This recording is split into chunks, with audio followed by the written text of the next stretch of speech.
Hello, everybody. Yes, this is the one that, this is the 1466 that does the start for a few or a flash and then stops. And does it again and stops. And it's genuinely ticking me off. And the reason why I need to get this fixed is because, look, it's a 2.2 gigahertz 8 gigabyte board. You just don't encounter those too often. This is the highest, probably one of the highest spec 1466s I've ever encountered. I just don't know what the hell is wrong with it. It's driving me insane. And I haven't got any clues whatsoever. Hey there, Jason. Hi, Brad. I mean, okay, I've got some clues. Like, we had the liquid damage around the SMC and around the all-sys power good area. But to the best of my knowledge, we've fixed all that up. So it's certainly a tricky one. Like I said, if this was a lesser board, I probably wouldn't bother, but so you don't get these ones too often.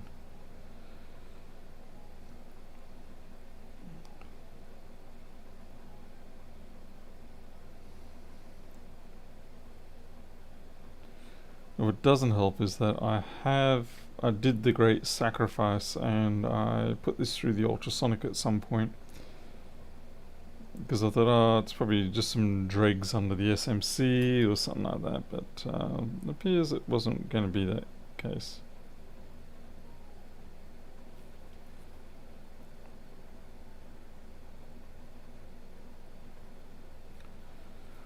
And yes, this is all a bit messy up here.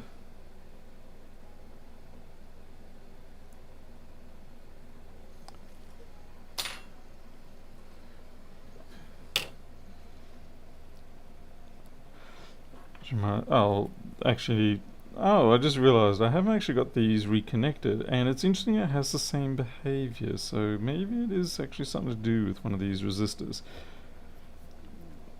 Because, yeah, I just realized that these need to be connected up to 342, and they're not.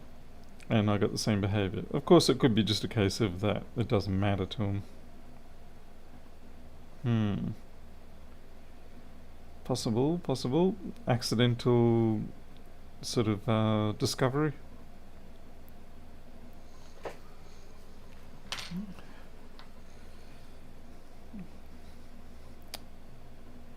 Yeah, and actually we'll see if... Oh, it's a perfect opportunity for me to demonstrate the new software feature. Yes, there is one missing there. At least I'm pretty sure there is. Let's see, we'll bring up the new variation of Flex Forward View, which is using the new data that I've been collecting. And yeah, it's interesting. Okay, so this one here we know is a dead set miss. That's a no stuff. But the rest should be there. So the one that we don't have on the board there, which I have a feeling I sort of yeah, this one here is the missing one. Oh, that's right, I think I just took it off because I had a wire attached to it. Alright, time to do some cleanups here. Oh, you can't see. But yeah, the new thing I've been working on, this isn't public release yet, but you can see it's got all the component values in there, and the no stuff. Actually, as you can see, all this stuff here is no stuff because this, and you can confirm that with the microscope. See, they're all no stuff. It's not overall. Yeah, I was kind of half and half about implementing this, but enough people asked, so I thought, oh well, we'll give it a shot.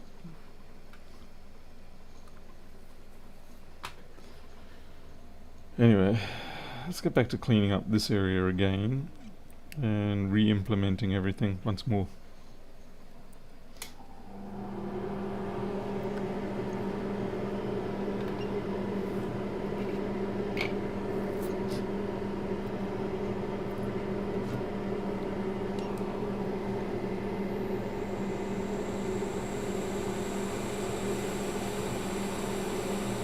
Which I might just remove this one only. That one there looks fine.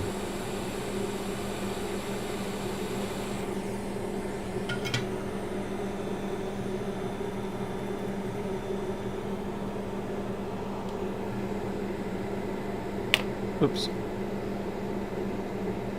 So it's this resistor and that resistor that we have to re-establish.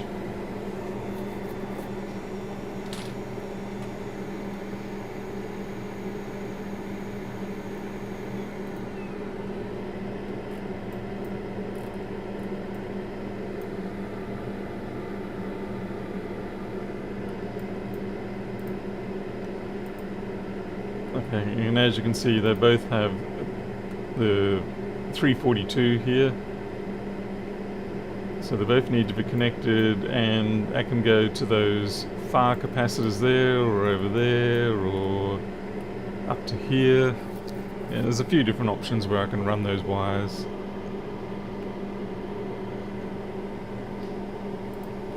No, Paul F, I am not live.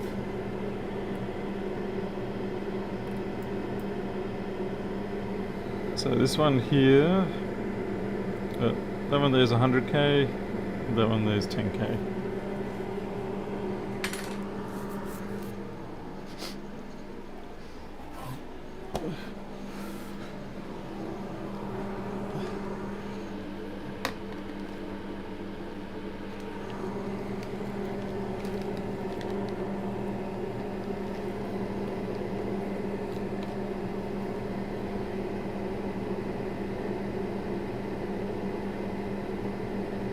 Cool, that just spat out the speed of lightning. Hello, Mr. Allen.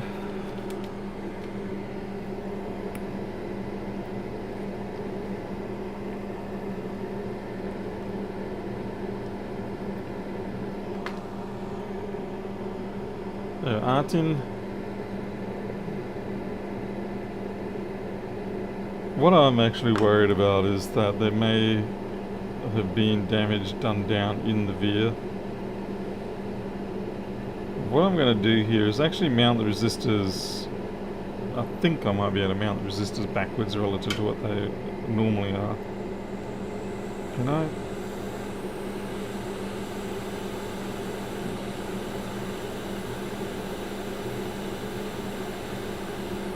I have no idea why I'm using hot air to do that.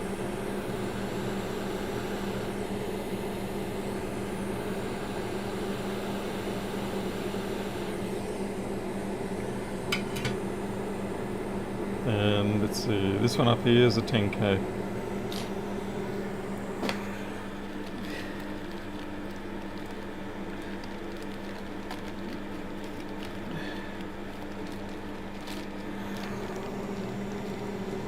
Hey, B-Blood.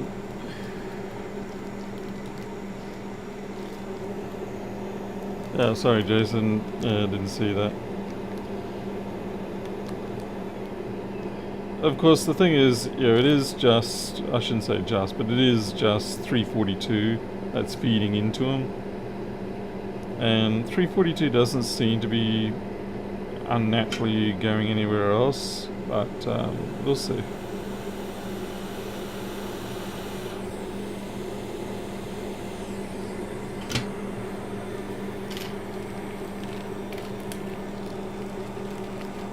The horse.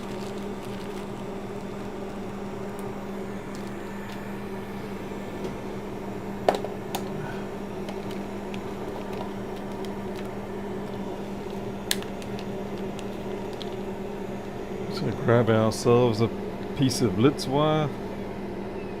Not rightly sure.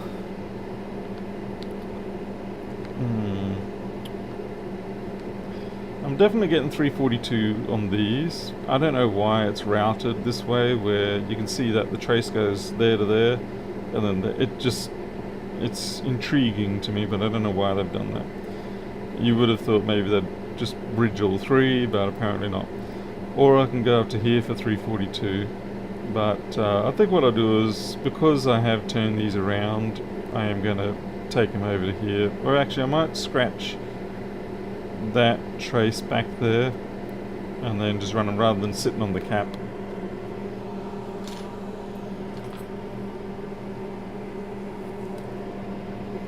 I'm not sure when I'm going to release the new version of Flexboard View that has the new OB capture on it, OB data capture. I've got a few more things I want to work out, because I've been, due to the way that I originally designed it, it's not handling the masses of data that I'm now pumping into it as quickly as I would like. That's not the database side, it's just the upload side. So I'm going to have to do probably like a JSON consolidation or something like that, and send up the data in one block rather than piecemeal like I have been sending it.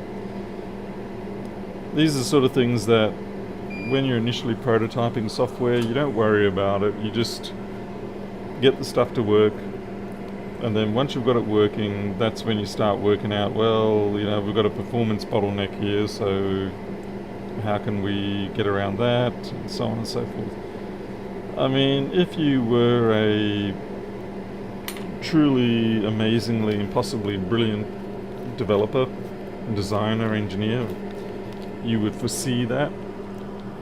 But it's a lot of wasted effort for something that may not happen. I think overall the balance, the budget balance in terms of time tends to favour, at least for me, tends to favour me getting it working first and then discover these issues as they were at a later time, because then at least you can deal with them in the actual scenario which they are occurring, as opposed to trying to guess what those scenarios are. Because trying to guess like that, it's trying to play chess and guessing 8 or 9 moves ahead. You know, there's a couple of people that can do it, but I'm not one of them. And I won't try to be one of them.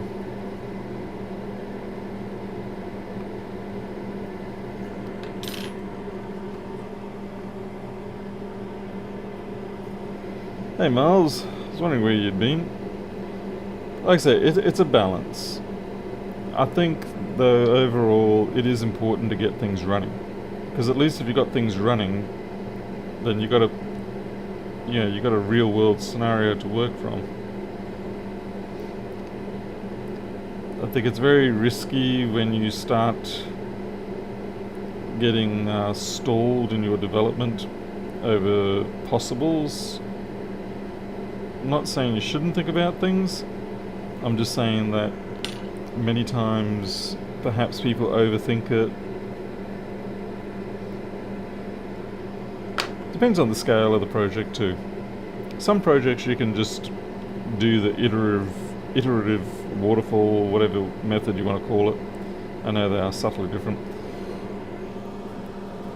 There are other types of projects, massive projects, that you do need to plan ahead a little more. But for things the scale of, say, Flexboard View, just doing the iterative modeling, that works pretty good. Hey Daniel. Holidays, had to visit. Oh, okay, right. I was wondering where, I thought maybe I'd ticked you off or something, Miles, because I saw a post you put somewhere, and I thought, was he referring to me?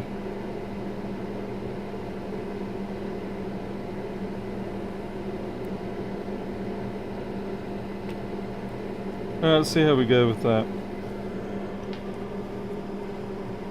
Hey Godfrey, yes, the wire is insulated. It's got a colour like copper, but it is actually insulated.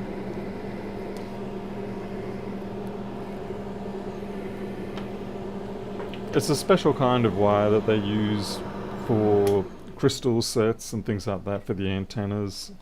I believe they call it the Litz wire or Lintz wire. I forget which exactly way it's spelt, but what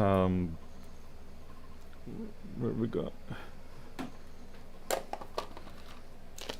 Yeah, like I got a little spool of it here. I think this is like 25 meters or so, and even though it looks like normal sort of maybe braided or insulated wire on the outside, when you take the outer braid off, it's something like 15 or 20 individual insulated strands within that. So this will probably last me an absolute lifetime or two at the rate that I'm using it. So if you ever go and buy something, some of it you really only need one roll. If you go through more than one roll, I'm very impressed. You must do a lot of work.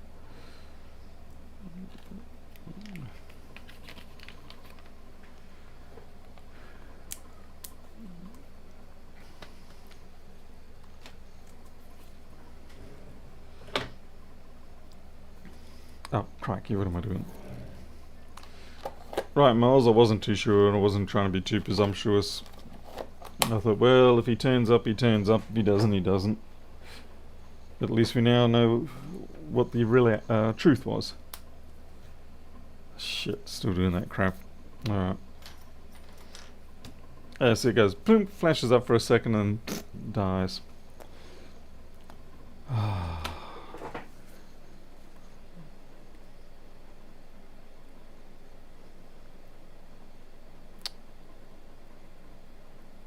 What? Yeah, it makes it feel like it's a current sense issue.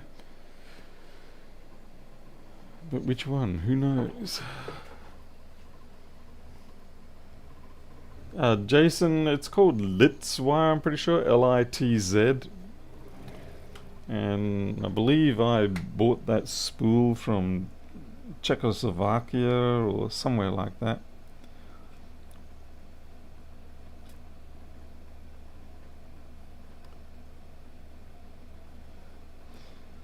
See, the problem here is that when it does those two little jumps, it then falls back to PM Sleep S4L.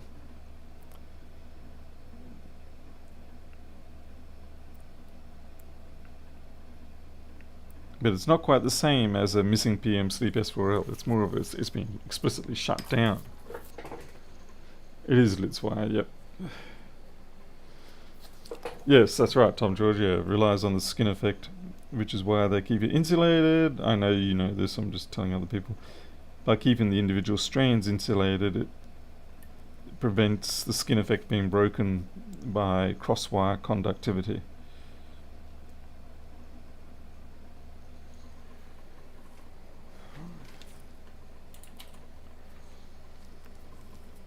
Alright, Keith, you didn't miss much.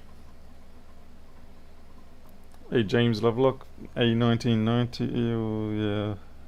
What's the problem with your A1990?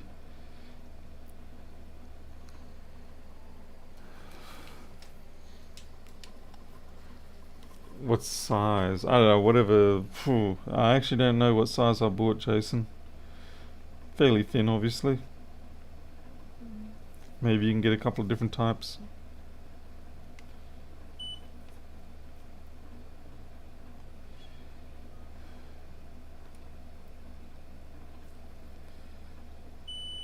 Give me the resistance mode, not the BPO.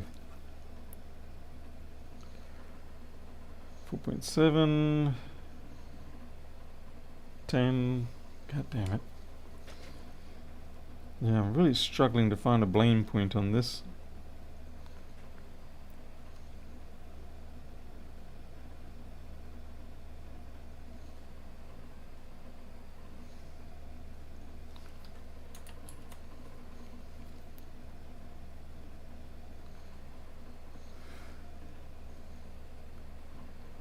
Oh,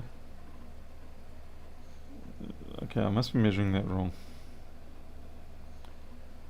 0.2182. Yeah, I was measuring it wrong.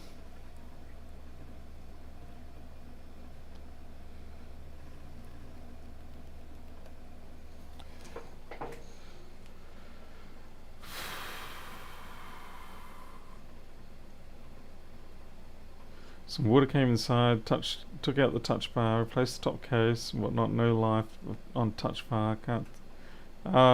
So James, does the whole machine work, but the touch bar doesn't?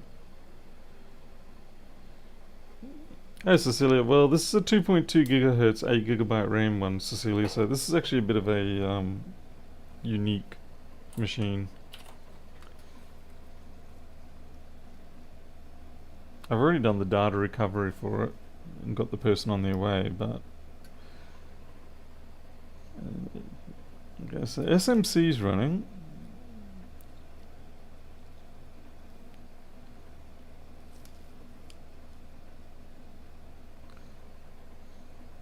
To be expected, nothing there.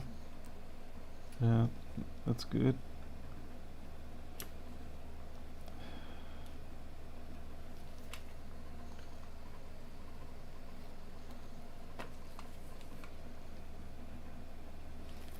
Like, I keep coming back to this area here as well.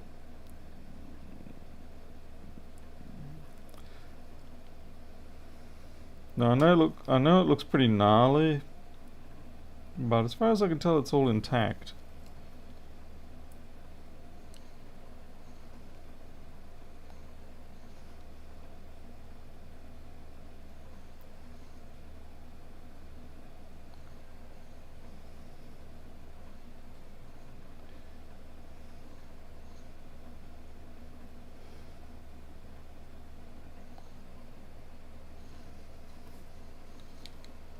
Hey there, 6 kills.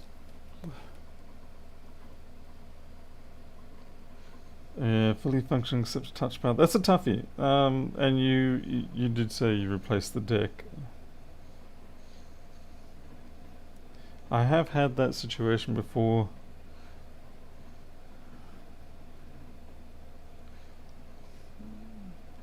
Yeah, I'm really shouldn't be expecting to see anything here anyway. So the trouble we've got with this situation is that it comes up to SO and then very quickly drops down, so you know it does tend to infer that it's a current sense issue or something like that.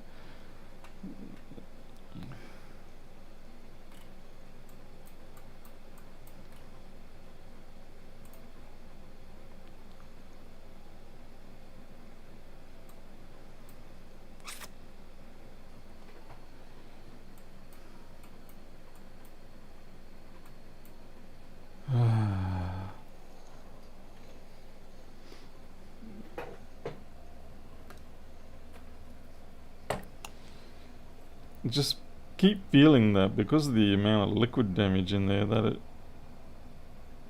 I would have honestly expected to have found something physically wrong.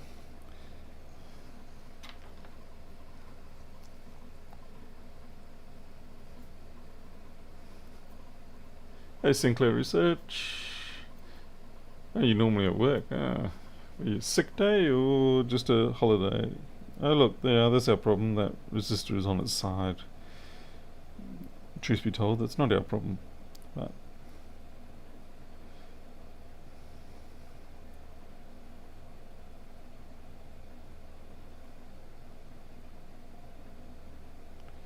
just going to see that we get 342 in the right places. Oh, you're on holiday. Oh, that's nice. Nice that some people get holidays.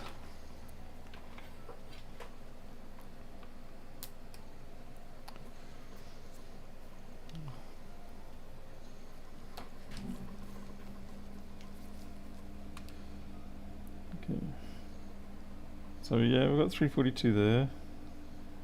342 there. So obviously we've got 342 there.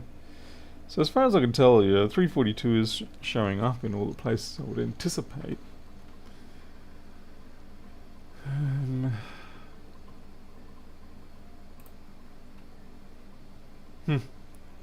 Face camera's down.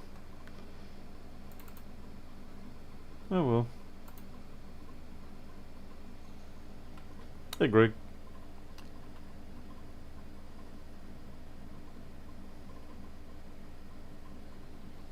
James, yeah, the board and the bar alone should at least fire up that I recall. I know it's a bit of an awkward fitting, but trying to do that without the chassis, but I suppose I know it's doable.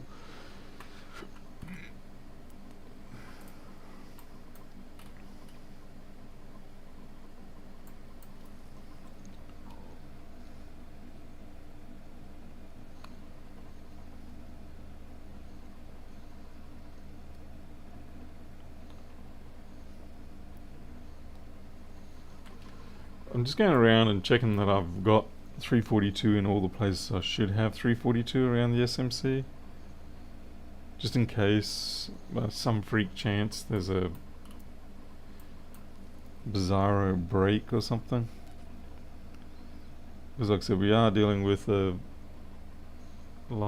is that? No, I think yeah, got my hopes up for no good reason there. 342...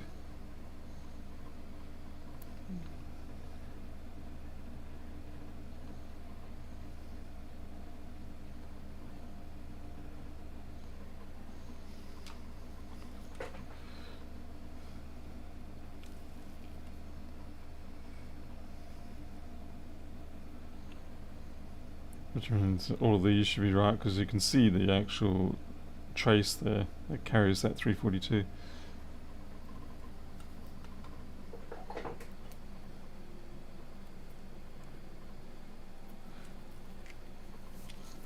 Jason, no, I haven't actually looked at the 1707. I gotta admit, I threw myself into the software to get it out of the way because I already had gained some momentum on it and I wanted to get it finished.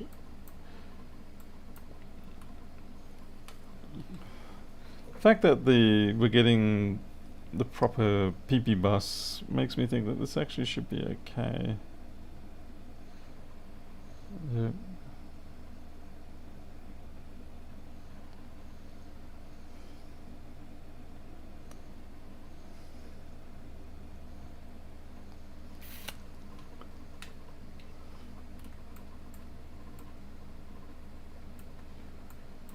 Yeah, I don't think I can really fault the SMC at this point. I'll check the ISL. But again, I don't think I can fault that either because we're getting 1256 or whatever.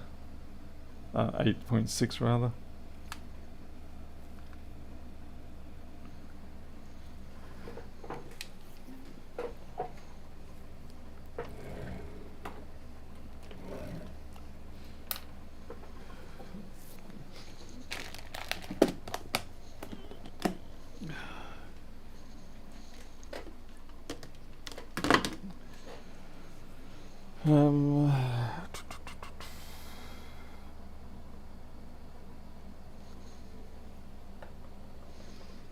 Starting to annoy me a little.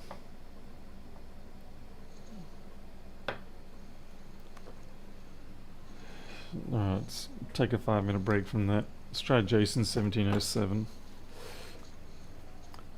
The first thing I would have done, Jason, is actually take the test shell and try it in that.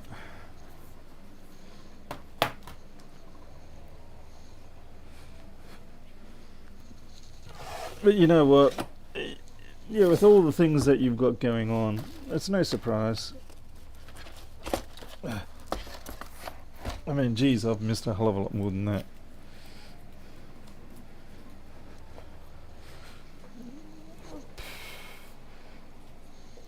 What's difficult about this situation, though, is that it's hard to, what do you call it? It's hard to sort of like conclusively prove one way or another other than just simply running tests, more and more tests on it. These sort of issues are always some of the worst to deal with. No. My tweezers aren't bent because of that. My tweezers are straight because of that.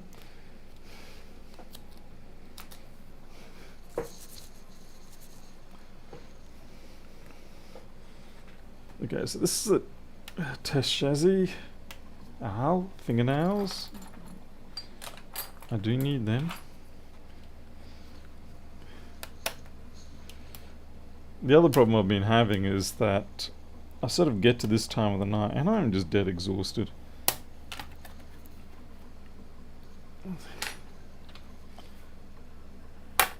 I spend most of the day... Whoa, nice. Yeah, that battery pack pretty much has to come out. Guaranteed. Very stinky.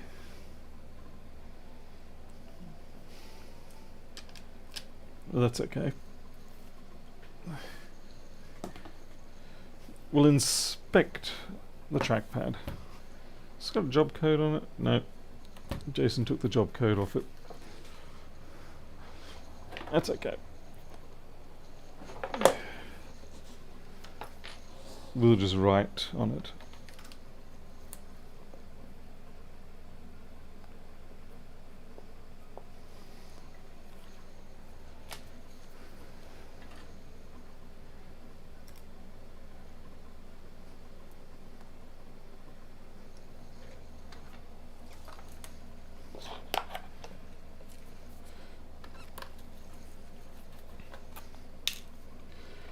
By the way, if you've been holding out to get a Flexboard View license, I do currently have it on special at the moment.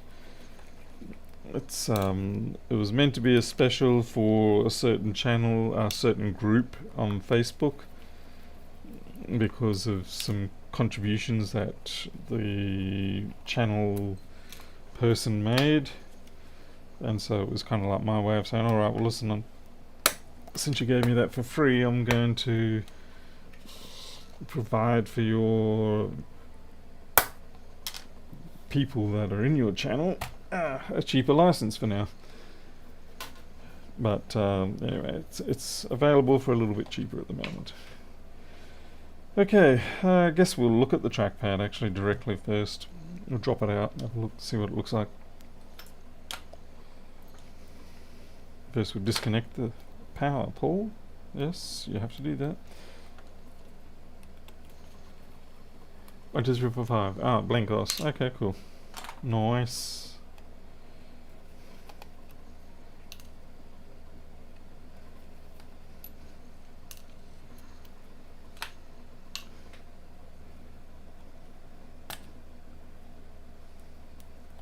It's got a...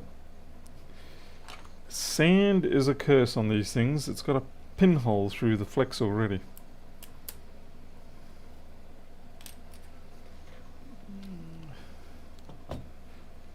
Or is this the original flex back on it?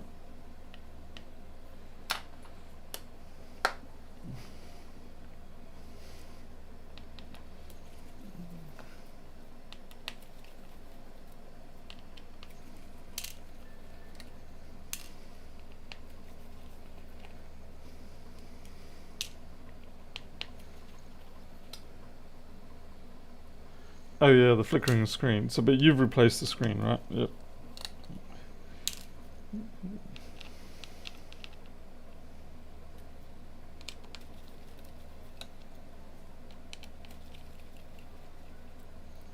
Shite. Put those in the wrong place.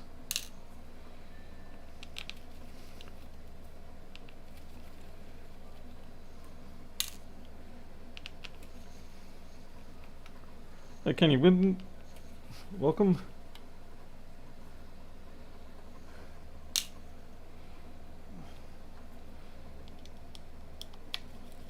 Well, Miles, it's yeah, I was contemplating which way to go, because I was actually going to thinking 197 would have been a good point now, but I dropped it instead for the moment. Come on, trackpad. Let's not tear. Goddamn Apple engineers and their extremely good millimeter light clearances. Yeah, this is the bit that I really find interesting and annoying about these devices. They've got these washers on them. There's obviously a purpose for the washers, but it's also easy to lose them. Like that. Look at that. That's hell on earth that I just created for myself. We'll just have to tilt it back and hopefully it will. Yep, it did.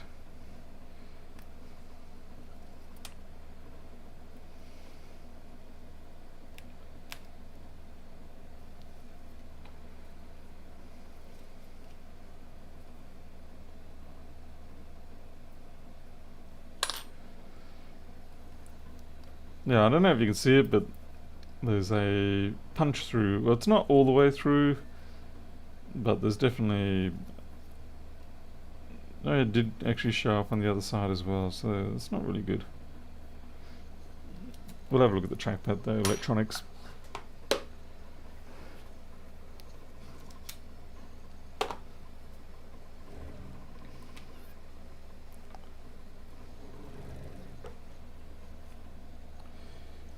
New circuit boards for the USB-C meter and the microscope should be here in a week or so.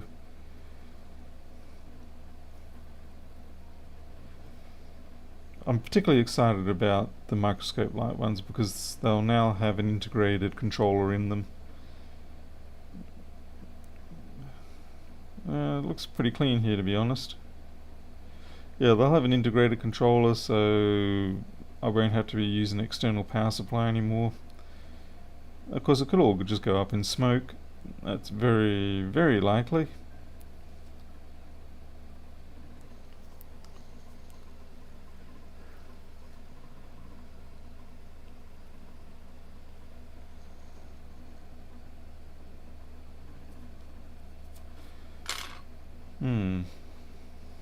Yeah, I can't see anything explicitly.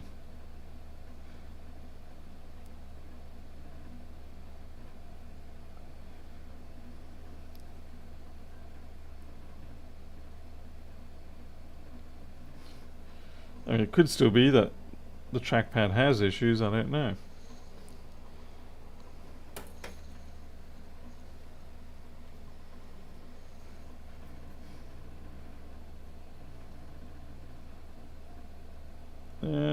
That's probably not a piece of sand. That's a screwdriver slip.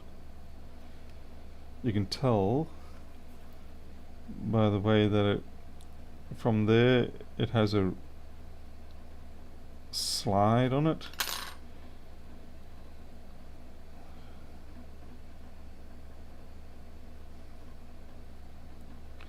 Whereas sand pitting tends to not have that.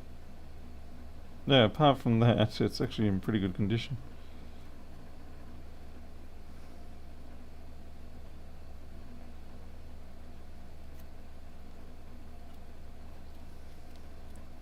Yeah, it definitely came through there. Alright, well, we'll try both flex and trackpad transition and see what happens.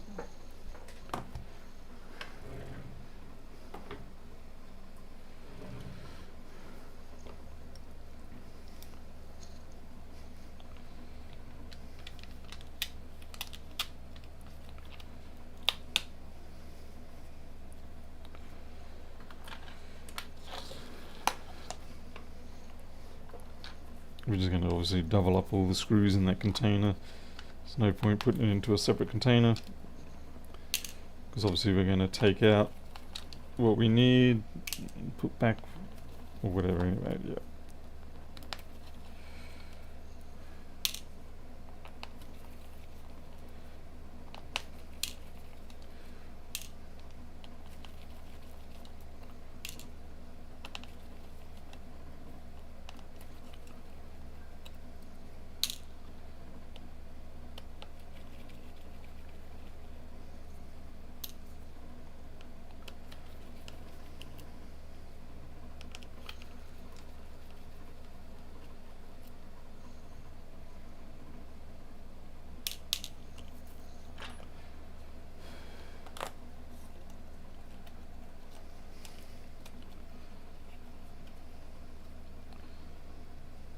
Come on, don't be shy now. Ah, something just happened. Ah, okay. It's just a bit slippy.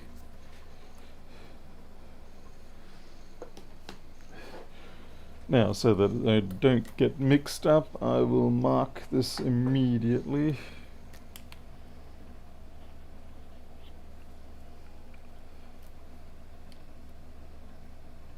Yep, doesn't work too well on that.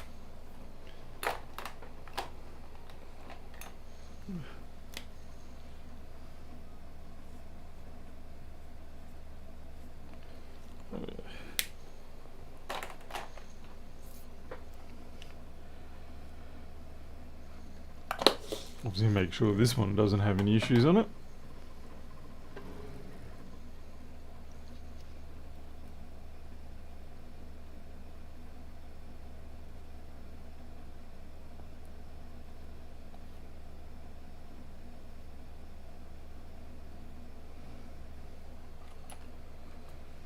Well, just the act of moving this around, like sliding it on the bench, has caused these to pop off. So to be more gentle.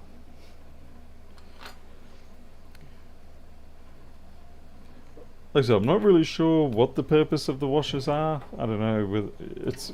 I have a feeling it could be something electrical, like some sort of capacitive. I don't know. I don't know. Pretend I know, but I don't.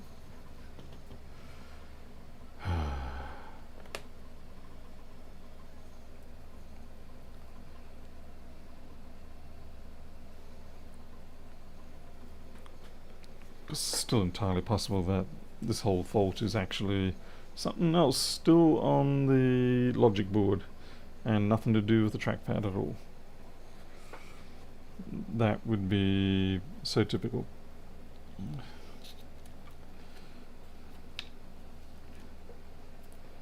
I'm actually getting quite frustrated lately at the number of jobs where you're just not getting simple jobs anymore, as in single failure type jobs. Instead, you solve one set of problems and then you find that there's more problems that get revealed after you solve one set. And yeah, I like a challenge as much as anyone, but it's starting to get a little ridiculous.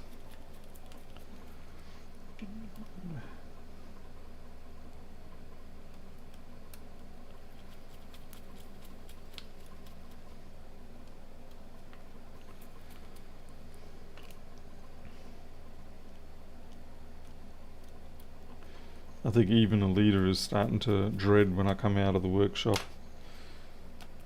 The first thing she asked me is, "Did you have a win?" And she already knows I didn't, just looking at me, but she tries and helps. Hey Toby.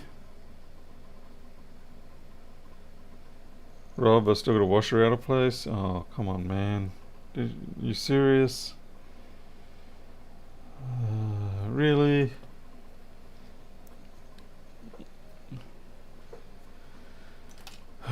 Hello, Rob Brown. Why'd you have to give me the bad news, though? Damn it. Well, I hope you're not joking, Rob. I hope you're not joking. Else you're going to be off the Christmas list.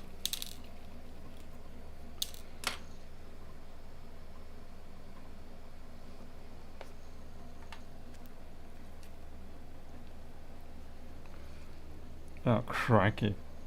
Yep. Okay, big head in the way. Was that middle one, eh? There we go.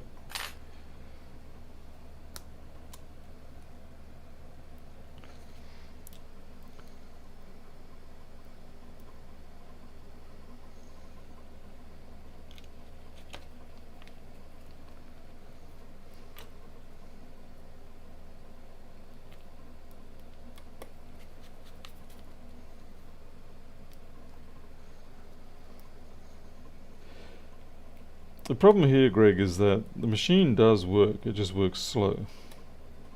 By the way, Jason, is it slow all the time or just sometimes? Because that's, obviously, sometimes that's the worst.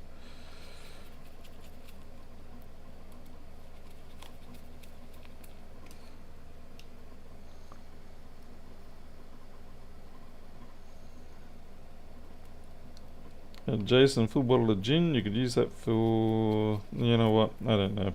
I don't drink anyway, so. Although I will say that I get tempted for my apple cider. No thanks to Graham and his crew on Adam and IT.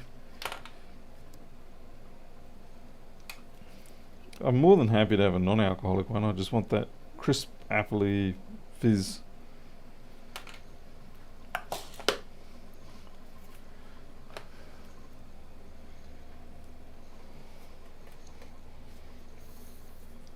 Oh shit! Wait, that's not how that should work. That just already tried spinning up. That is not how that should work.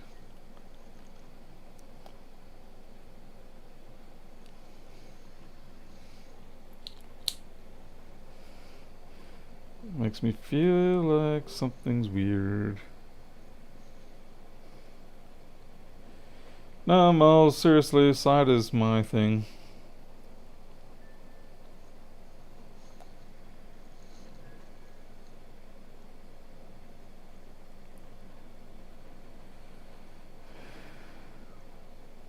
B-Blood, you're right about that, picking up the worst of the worst. I have a horrible feeling that one of the... Yep, here we go. Mac. I have a horrible feeling that one of the places that was using me and sending me a lot of good stuff has now decided to do more internally. I mean, that's just business. But it didn't take them long. It took them 6 months. And they already started eating. I just noticed a drop off of the jobs, and the jobs that did turn up were the sort of jobs that I didn't want.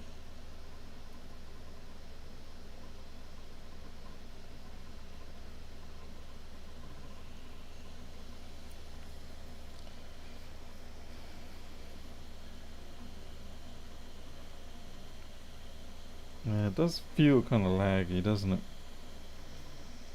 It's not. Yeah, I mean, just the fact that we're getting the pinwheel. Okay, fans are running it flat out. That's interesting. So we definitely got a sense. Did you put what is this?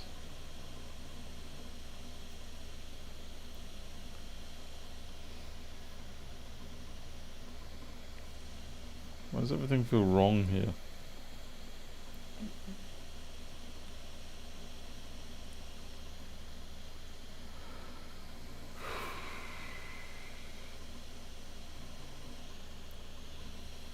Right. Yeah, this is definitely got something going wrong here. I need a Wi-Fi connection, and I need to download hardware sensors.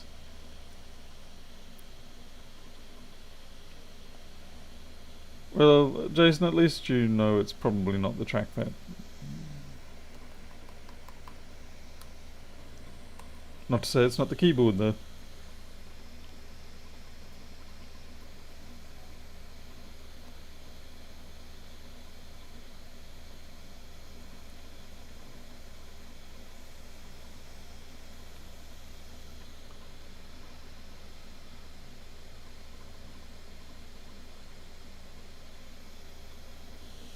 But yeah, you can hear the fans going absolutely flat, chat.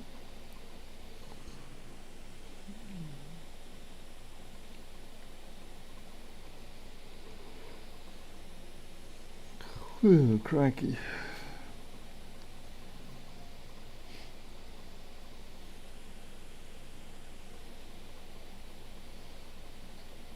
Hmm.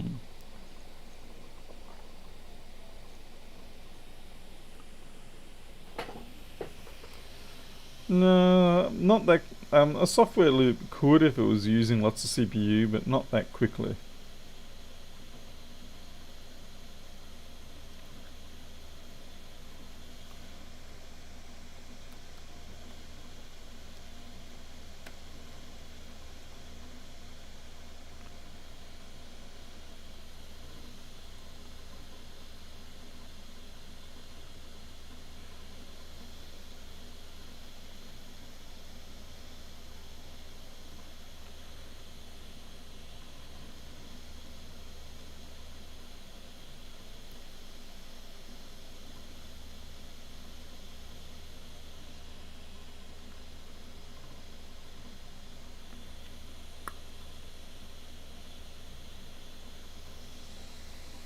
At least if I can get hardware sensors up, that'll give me half a chance. If it is a temperature one going crazy, that'll give me some chance. I have a horrible feeling it might be the deck, as in the keyboard deck, but we'll see. What the hell? What? Get out of here. SourceForge really ticks me off. It's like this open source freedom type place, along with what's the Gitford or whatever the Git is, and but it's just laden with bullshit adverts and delays and things like that, and it's like it's not very open, as it were. What the I don't know, it just seems scammy to me. Let's see, current 4 amps. It is drawing up. Hmm.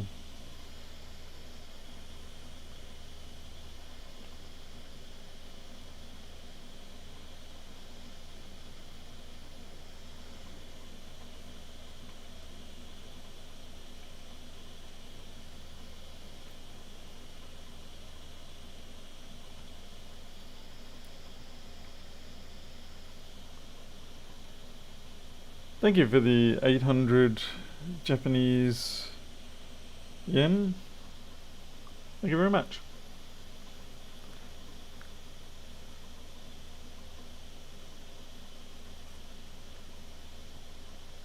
Greg, yeah, GitHub is the Microsoft owned one now, but there is the GitLab. That's what it is, GitLab, and yeah, they send me emails and saying, "Oh no, GitHub's now owned by Microsoft. Do you really want your projects on a sleazy commercially owned web server and stuff like that?" And I'm thinking, yeah, well, you guys advertise with dubious adverts, and you have this whole scammy stuff where you'll have a download link that isn't actually a download link, it's an advert with a download yeah, all that kind of crap. It's like, I just can't take you guys seriously.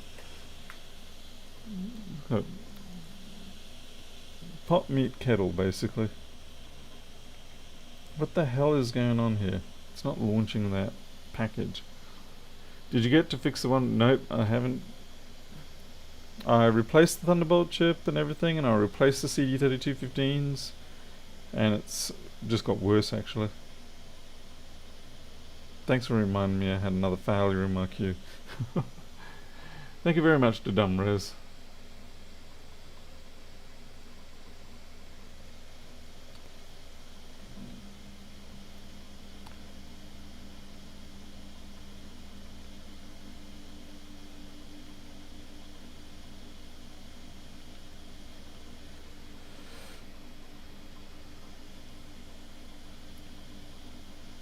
Ah.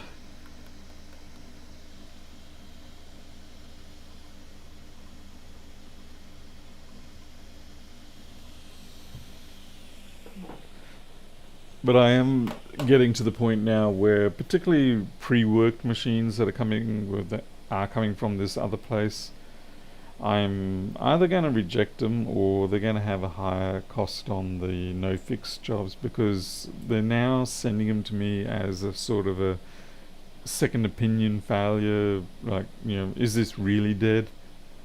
And because our technician says it is, and I'm definitely thinking of pushing the price up on that service. Crikey, that was loud. Mostly because, like, one of the ones I got the other day, there was actually parts knocked off the circuit board, like literal parts missing around one of the CPU signal line control. It was a CPU signal line controller or something like that, and it just been clean knocked off. And I thought, really, your techs are knocking parts off, and or I don't know if it was their tech, but certainly it arrived to them in this state. And it's like I can't fix this stuff because I don't know what else has been broken. Maybe if it originally came to me. Anyway, I'm just getting a bit. I'm getting a little bit jaded.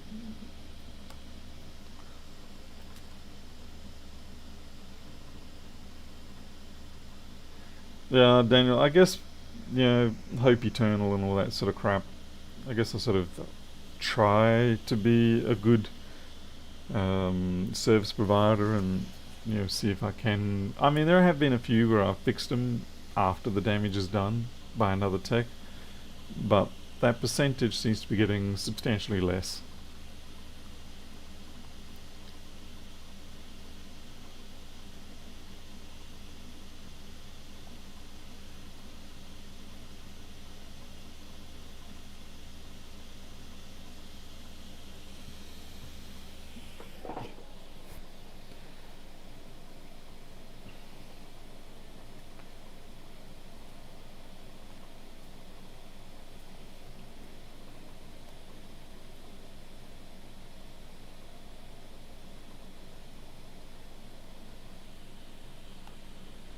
Now, I haven't actually had a chance to really deal with GitLab a lot. I was looking at it in terms of actually downloading the source to run my own Git server rather than relying on GitHub, just simply for internalizing a lot of stuff that I develop.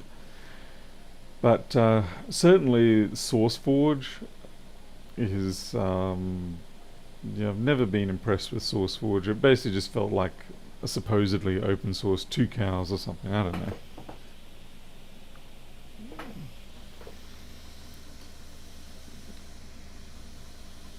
I would actually personally be happy to license a copy of um, GitHub software. Alright, all of these are showing fine. My god, I hate these transparent themes.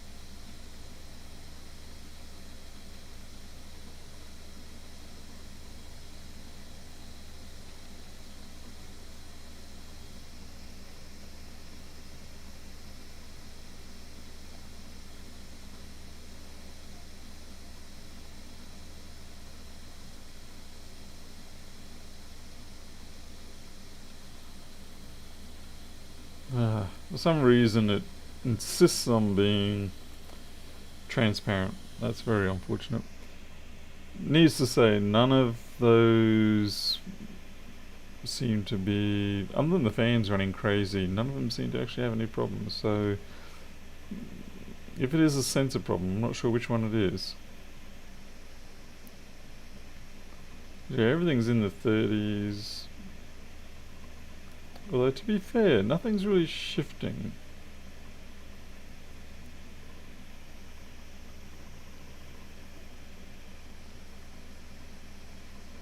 Mind you, I could just be not reading it.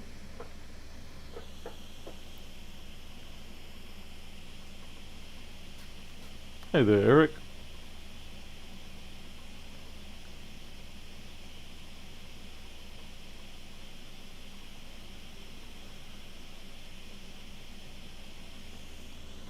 Alright, we do have some wiggles there, so that's okay.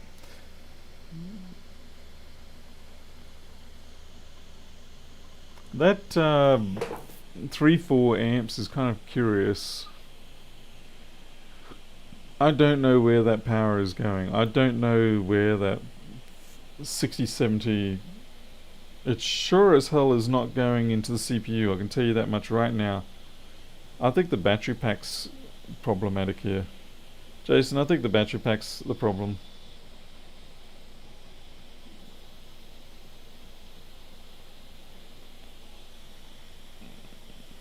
I could be wrong. It's not getting warm.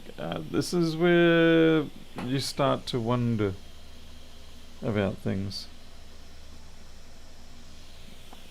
Like according to, yeah, I mean, I can hold. This feels cold. This is almost cold. It's definitely not. Okay, there's power coming out on the RAM here. It's definitely getting hot there, hot there, hot there. Okay, we're dealing with battery charge area. Backlight.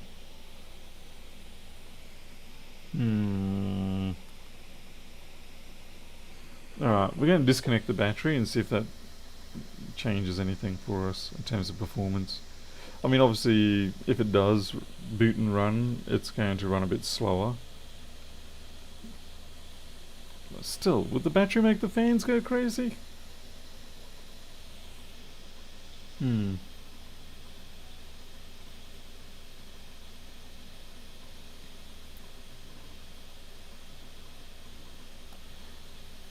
Oh, Pernov, a company actually bought out SourceForge. So, oh, right, okay. Um, I didn't really follow up on them because I think I'm trying to remember when SourceForge kind of kicked around. It was around about. Whoa, okay. Early 2000s, early noughties, or were they already there in '98? I can't remember now.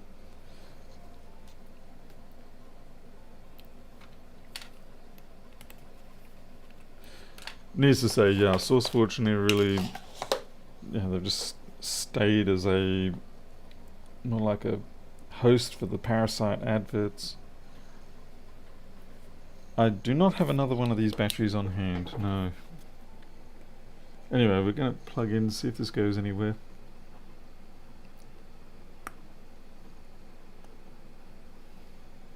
But it's definitely consuming more than I would have expected. Damn it. Are you going to boot or are you going to keep restarting? Okay, we've got a boot. Hey, warrant stamps.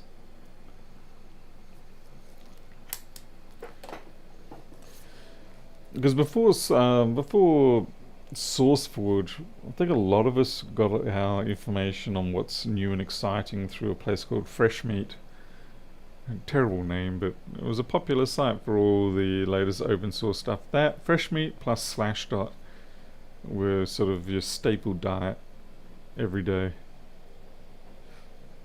Yeah, performance still isn't great, but we'll see if the fans go crazy.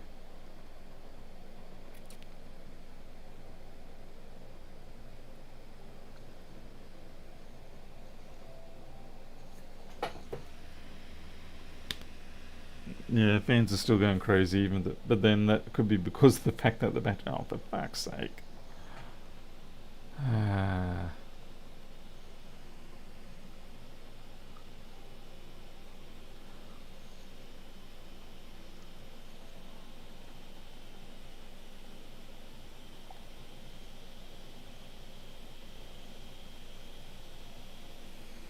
Yeah, those fans are ramping up pretty good.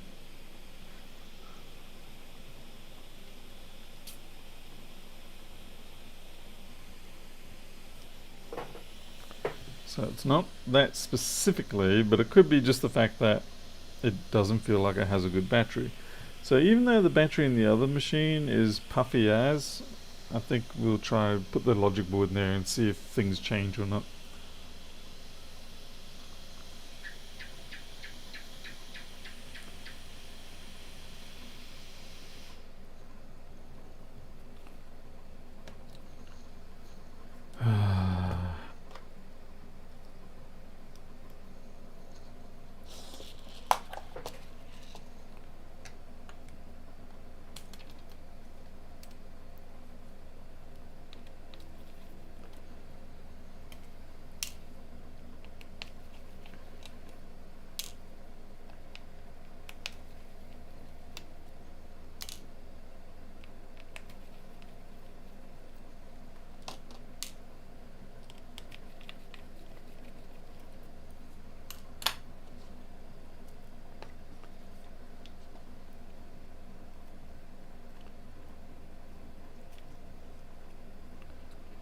Pernov, you need to get someone to get funding to write for open board view, the ability to read open board data information. I'm pretty sure Futo should pay for that. Well, they might offer to, say that the data's available. I mean, everyone can download the data at the moment, but it'd be good if it was actually integrated.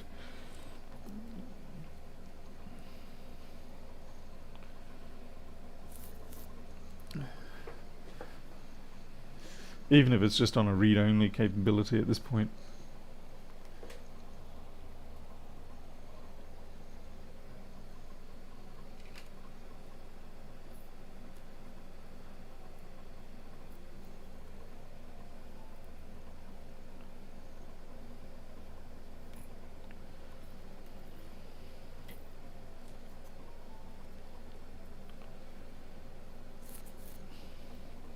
I unfortunately will not be able to be involved because they'll kind of go, well, you're just creating projects for your own wealth generation here off the back of our, what do you call it, our funding.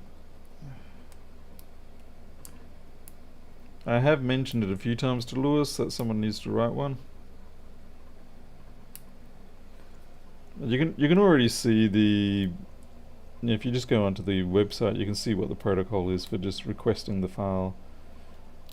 The download links are directly on there. Oh, for goodness sake, I can't even get this on. I think I'm just a failure today. Oh wait, today? Yeah, maybe a lifetime. Ugh.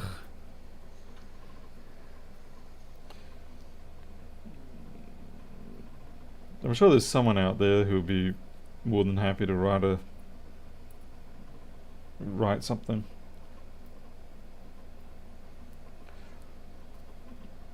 We got a ring missing. I got one ring missing from over here. Question is, was it always missing or is it just missing now? Ach, Niemann.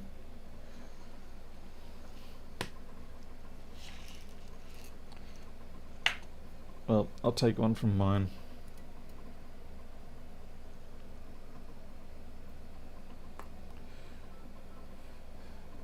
The other possibility is with these is that sometimes you double them up. You don't even realize.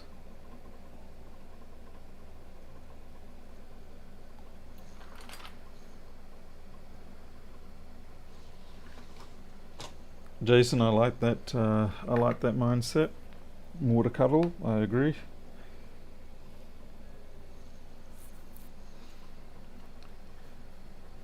It's in the box. Alright, I'll believe you. I don't see it. That's okay, I can deal with it later. Middle row? Seriously?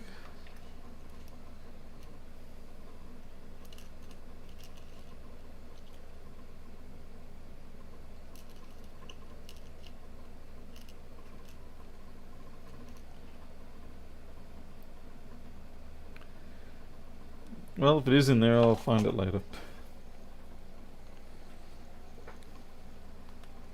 Second from the latch. Okay, we've got a couple of people now saying they're seeing it, so I'm gonna believe yous. You better not let me down with your lies.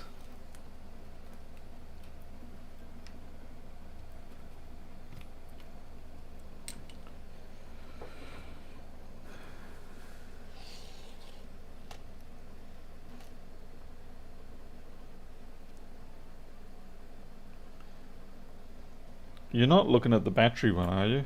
At that.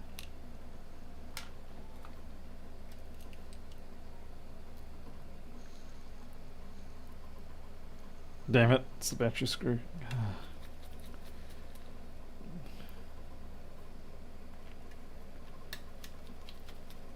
I was going to say, it was very amazing that you actually spotted it, given that they're fairly small things.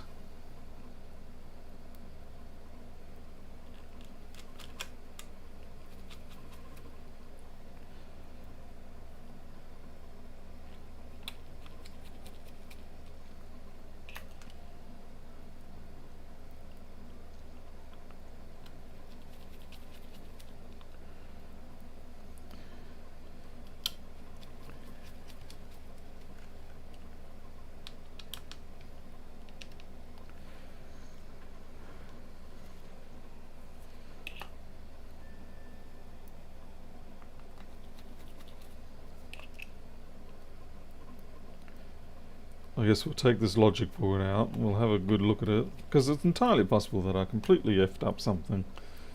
Maybe there's a whole section of corrosion that I missed. Wouldn't be the first time. Okay, shit, whoops. Apologies for the, yeah, that's what I thought. These are short white screws up here.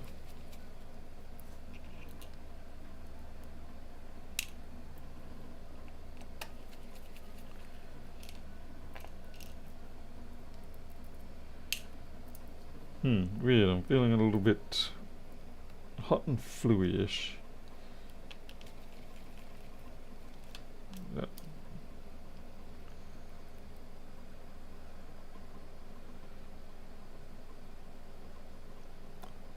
Yeah, Pernov, that's pretty much near impossible to find, yes. Okay, well look, I'll ask Lewis and see if we can't find someone who might be good to do that. Like there's a few people who have been contributing substantial amounts of data into it. Okay, those feel like they should be longies. Or are they? No, they're... Yes, they're longies. Yeah, there's a few people who have contributed substantial amounts of data into it. We're up to over 33,000 entries now. And then now I'm adding the new entries in for the... what do you call it? Damn it. For the actual component values and stuff like that. I mean, I don't know if it's actually going to be any good to anybody in reality. In some ways I feel like it's more of a... I don't know, a bit of a bling bling project. But, yeah, people have been asking for it. Not that that's ever really been my go-to for choosing to do something. In fact, it usually isn't.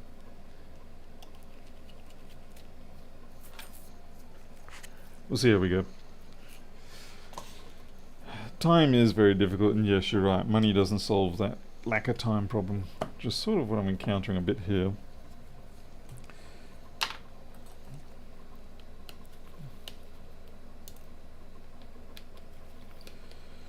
Because I know I've been trying to throw money around to get some things done or get access to some things, and at the end of the day, it sort of gets the attention of people, but as you say, it can often get the wrong people.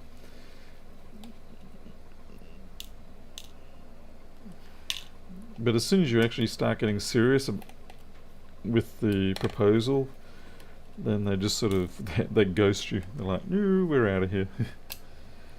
There's one person who generated a few of the board views from scratch, well, close enough to scratch. They used that other Chinese software, Xixinyu or whatever it is, and they did a bit of transposition of the data. But they only did 1.5, 2 boards, I think, and they just sort of washed their hands of it. The money just wasn't... I've tried offering several thousand and they're still like, nope, we're not doing that anymore. It's like, damn it. Fortunately, I did have someone come and save me for some new boards.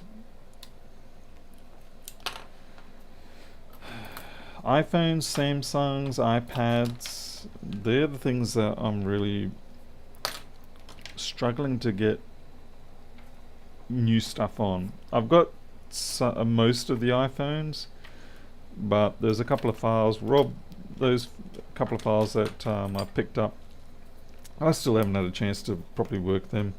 The main reason being is I need to write another piece of software that will do board view editing, like an actual CAD program for board view. I suppose we could do it through GenCAD style format, but yeah.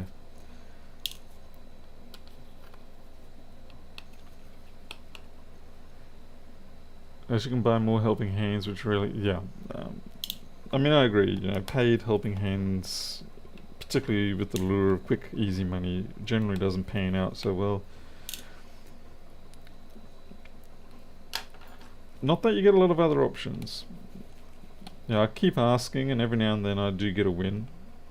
Like I said, I've got this I think he's actually a French cook or something, and he's done some fantastic contributions. And then of course Miro,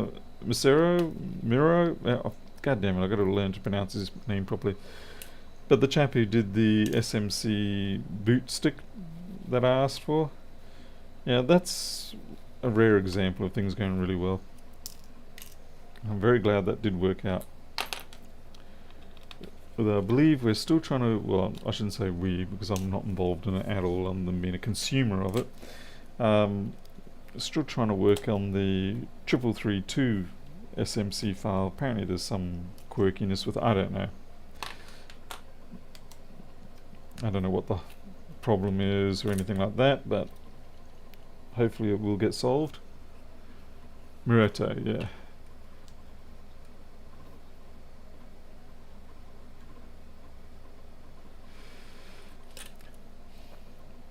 Now, Pernov, I've been finding lately I do have access to the files through a couple of people. It's a few $100s a piece, but they are in a format that I can actually utilize.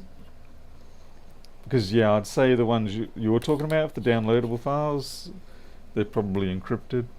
But then again, maybe they're not. Maybe it's worth me buying a license. I mean, I've got no problem doing that. Because, you know, it's a once-off cost, and then it's free thereafter. Hey, creature. Mr. Moneybags, now that you've sold your very nice house, I know it wasn't your house, it was your, I'm not even going to try to think of the name.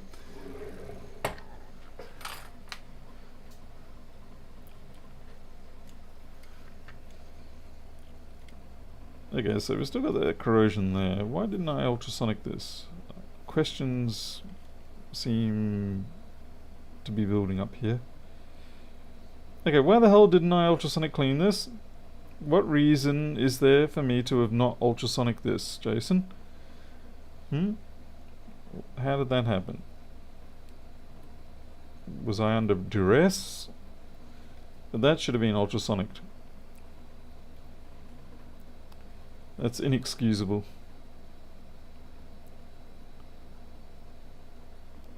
For these sort of boards, you know, there's no reason me not to ultrasonic it. Maybe what happened is I worked on it, tested it, and then became an idiot. I'm going to say that is faulty, but that doesn't make sense because, oh shit, look at that cap. That's on the borderline. Seriously, Jason, how the hell did I send this back to you like this? It's unacceptable.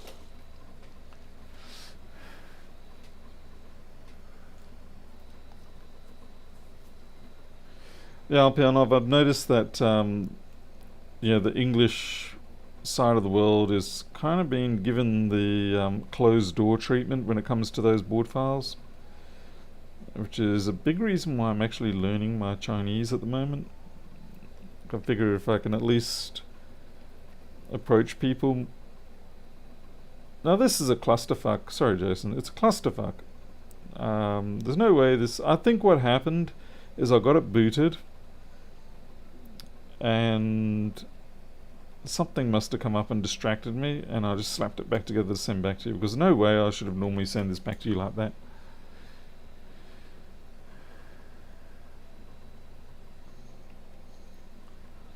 Hey there, Graham. How's it going?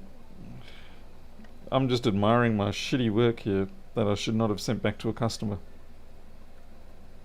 For some reason I didn't ultrasonic it before I closed it up and shipped it. I'm going to actually blame Jason on this one. He was probably threatening to kneecap me. And so I thought, you know what? Let's ride. And so I shipped it out. A 281. Wow. Yeah. So I'm going to clean up that crap, and I have a feeling our problem might go away.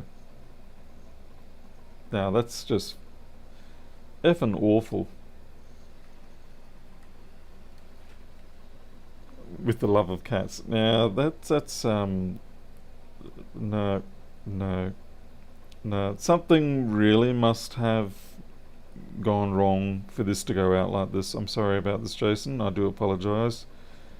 But yeah, it should never have gone out like this. Certainly, like this sensor here, that would definitely needs to be replaced. This one may need replaced, and this is I'm pretty sure that's a camera BIOS chip or camera firmware chip. And that cap needs replacing. It's not dead yet, but it's going to be any day. So, but yeah, this one here frequently does cause issues, so I'm going to replace that right now. It's the customer's responsibility to QA UA. Absolutely, yes. Absolutely, definitely the customer is responsible for that.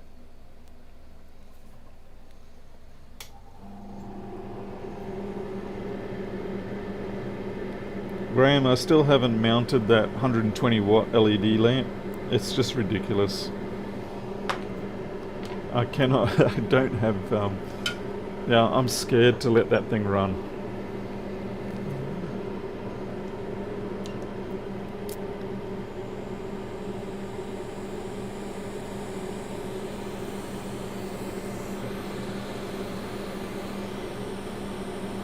B-Blood, if the board was actually missing from the chassis, then I would have blamed Pedro.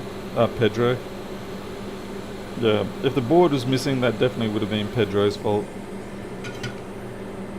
Okay, so this is the TMP 464 something like that. The TMP chip. 461, yep.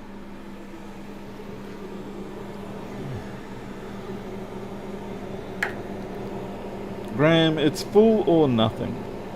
There's no half measures. It's going to be so bright that I'm going to get accused of having no, I'm just going to leave that alone. I'm going to walk away from this one. Focus on the fix, Paul. Focus on the fix. I'll whip it out in a second and show everybody. Oh, look at that resistor there! What the hell?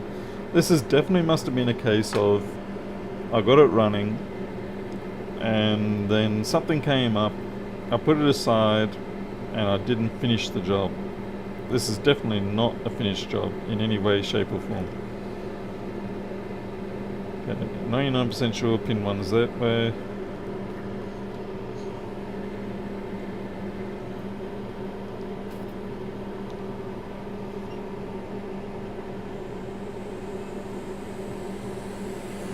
Told the customer, oh, but wow, that's a pretty serious insult hit there, Jason. They must have really ticked you off for some reason.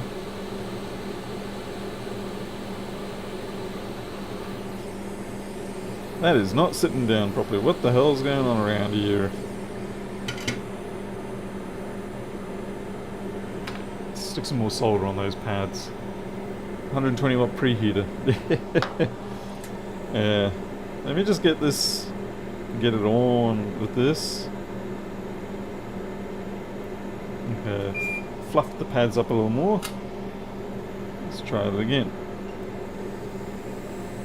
These TMP 461 chips, they're used in so many MacBooks and they are actually quite difficult to get a hold of at the moment. Okay, you know, I am actually going to change you now because you look like the sort of cap that is willing to just drop dead on me before I get a chance to come back to you.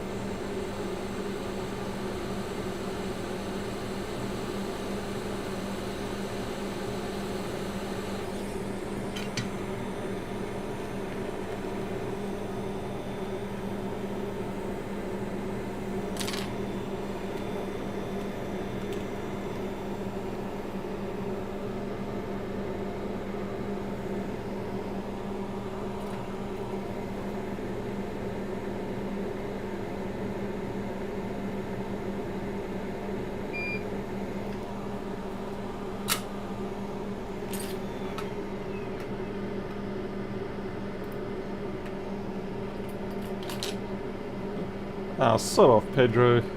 Making lies.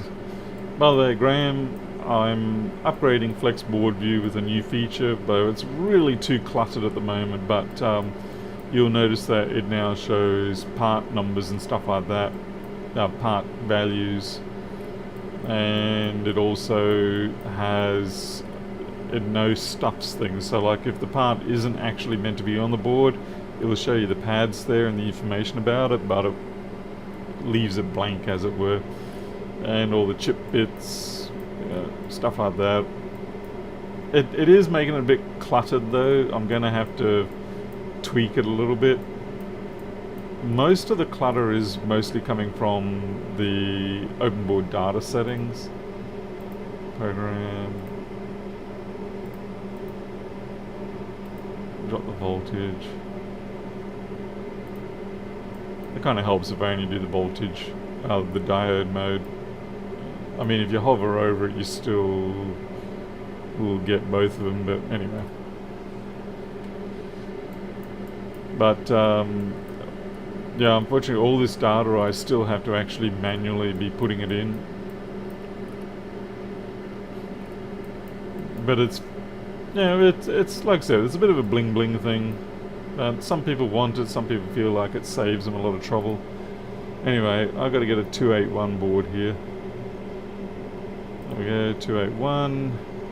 This will be a demonstration of what it is that people are trying to avoid. Like, we need to know what that cat value is. So we've got this, 3501.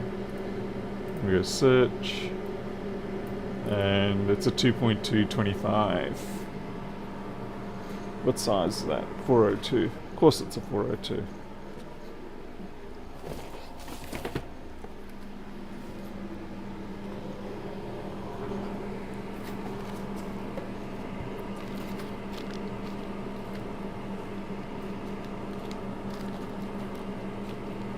.235. It's a little over the top, but it's in the realm of acceptable. But we do actually have 2.225. As I've said before, you can go higher on the voltage spec with the cap for the same size and everything like that. The downside is that you often do lose the ESR starts to pick up, and for some circuits having an increased ESR is not an acceptable option. So it comes down to how well you know that circuit and what its needs are, whether you can get away with it or not. Anyway, in this particular case, we're all good. We've got the right cap.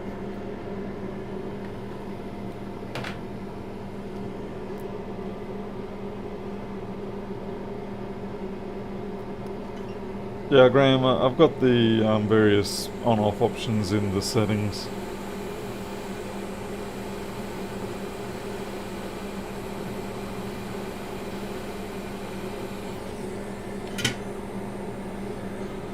Ah, shite. Well, yeah, magically installed. But yeah, like for, let's see. I mean, you can do quick turning on and off of things, but I might have to change a few. A lot of these no longer are really commonly used, so it's better for me to delegate them back into more the settings section.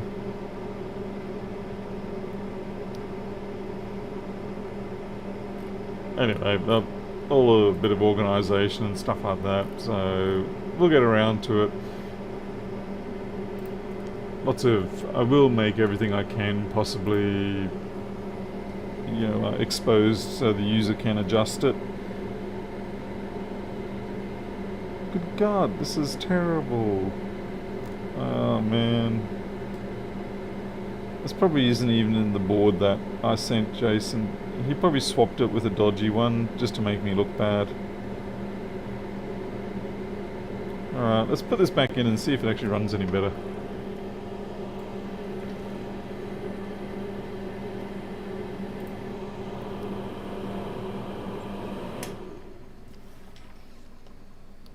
.99% of the time people don't tend to change the default settings much, so it's certainly something you want to get close to right first time around.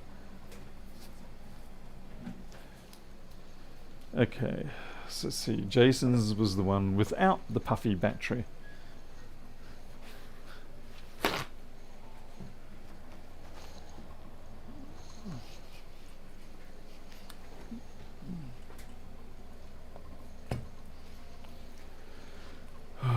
And after this, I'm definitely going to have to go back to sleep. Yeah, Horst, it really is a lot of work. I've written a few things to make it easier, but it is still a manual process. Now, I know there's people who are going to say, why don't you just make it so, it looks for the data and matches it up because, you know where the resistors are and all that. The problem is that there's too many variations of a theme that they use in the layout and the schematic, to the point where you will spend more time correcting the algorithm screw-ups than what it takes to actually capture it. So we'll do the 281 just now, just to demonstrate what it's like after I've plugged stuff in here.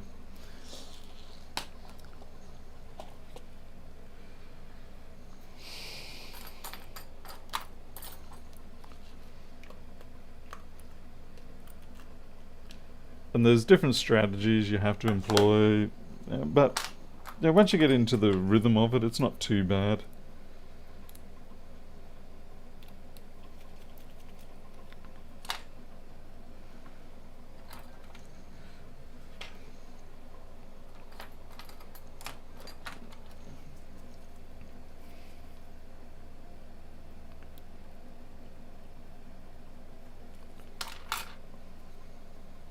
Well, so here we go with this.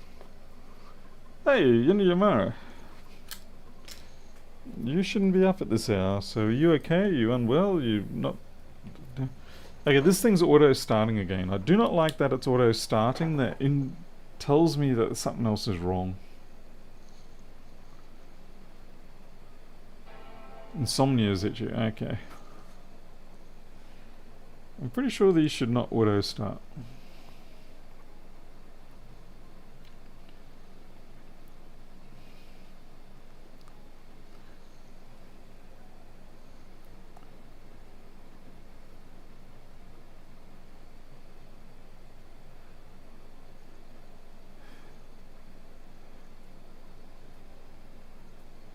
I have had people try to do swap jobs on me with the phones.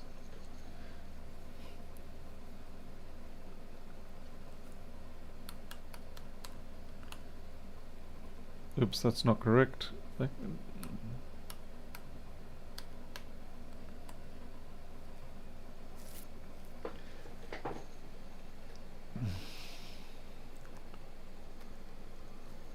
did that seem like that came up quicker, or was it just me?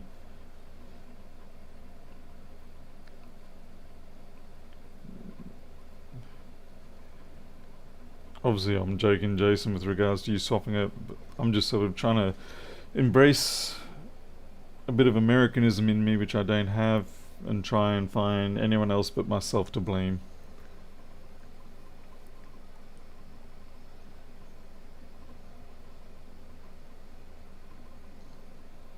Okay, so the fans are holding good and steady now.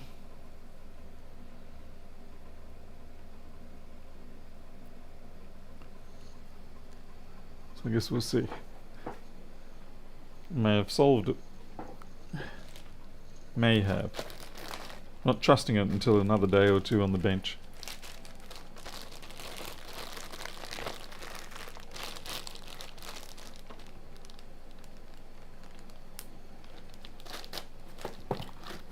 Ah, come on, man.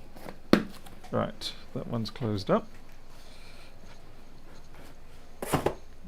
Where's my great big light? Oh, there it is. Let's see what this fan does. We'll give it another...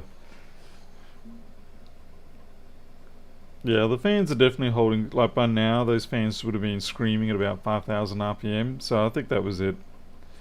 Obviously, there's the other work I've got to deal with on there, cleaning up, but it looks like that was it. So the key for me here is to make sure I don't do what I did the last time, as in got it running, then walked away from it. So I really need to get to this tomorrow and finish it up. It's just a bit late now for me to be doing that.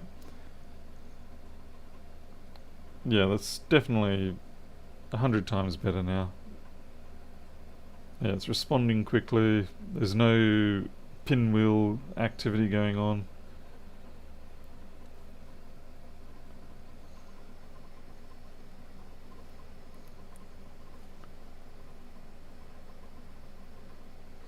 Dan of New Jersey, is it? Don't they say terrible things about New Jersey all the time?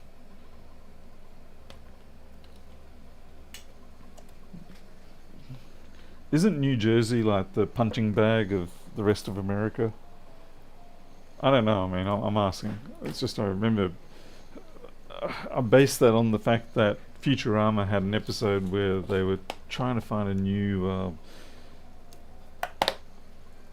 new rental place for Fry and Bender, and it was a perfect place. Everything looked great, and then the realtor says, "Well, we are technically in New Jersey," and then they're like, "Oh, that's it. We can't go there." So blame Futurama. That's where I get all my widely believed facts.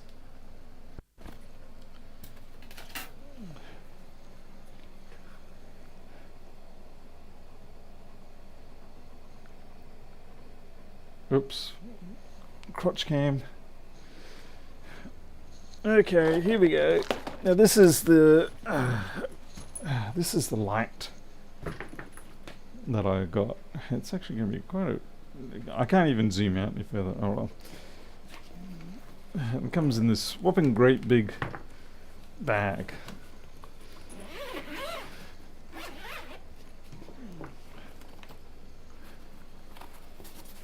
It is definitely a lot bigger than I anticipated. Someone's going to drop it. That's what she said. I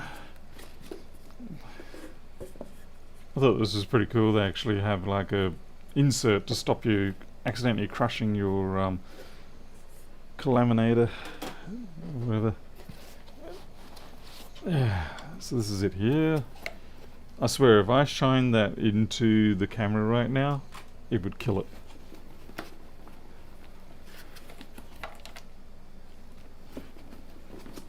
Ugh. Hilariously, the brand is called Small Rig.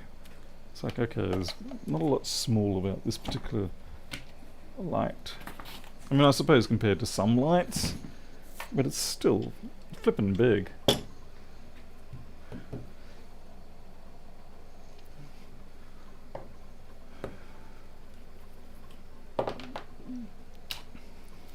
I think maybe a pair of 60s would have been ample for me. But yeah, it's interesting that they're using a Canon connector for this. That. Okay, it's currently off position. Energize. We're going to take...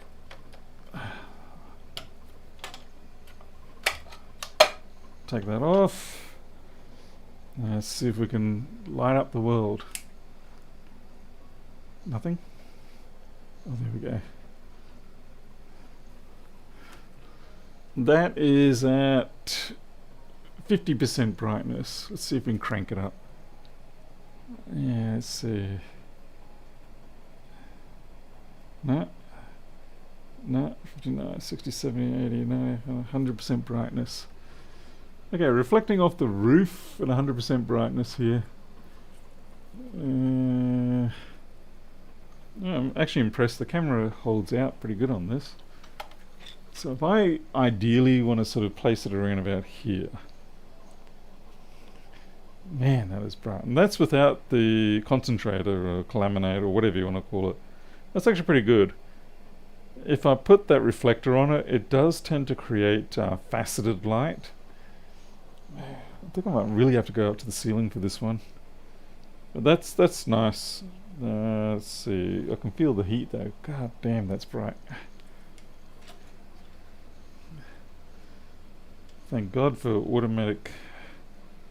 Let's see. Anyway, I found 50% was about where I was comfortable without dying. 50%. It's still pretty good, but that's the camera just compensating. I suspect I'd get a better, this is 50%.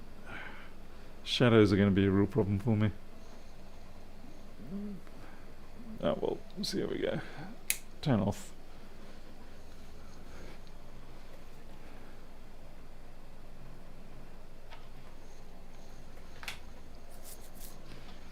Yeah, Jason, it actually does have strobing options. There's over here, you can change it to all different kinds of flickering patterns or fade in, fade out patterns. I'm just simply wanting it for just plain light.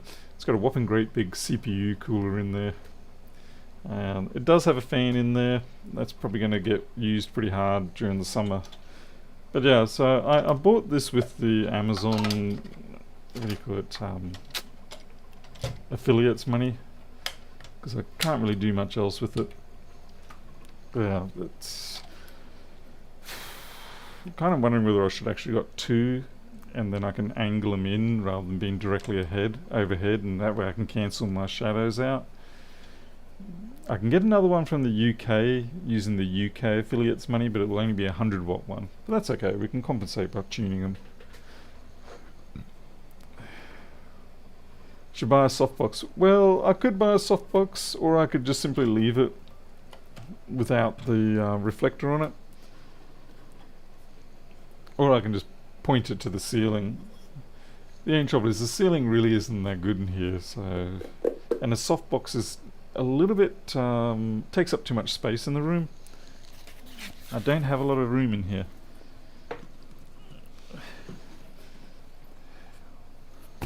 Anyway, so I'm very impressed. Like I said, much bigger than I expected.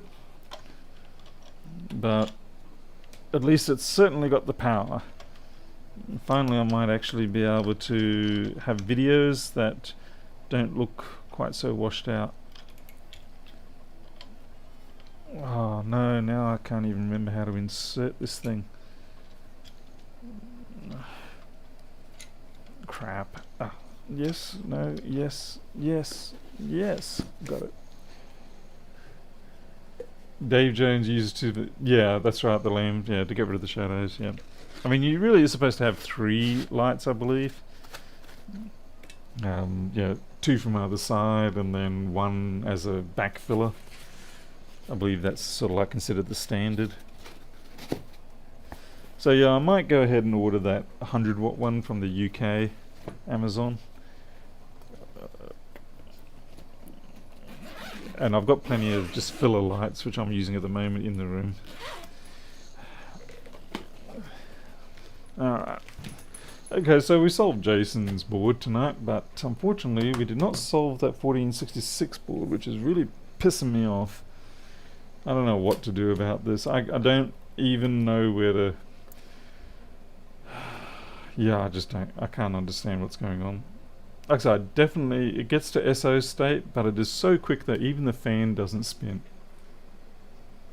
Shouldn't a laser cutter be on the shop? Maybe.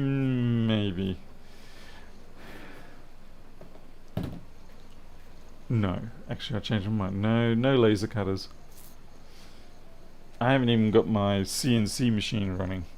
So yeah, no laser cutters. Not until I got the CNC machine running. Okay, that's precarious, Paul, so be a little more responsible. That's better.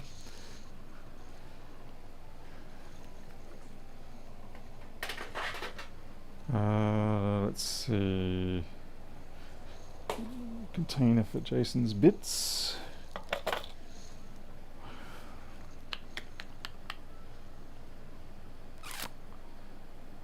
What am I looking for?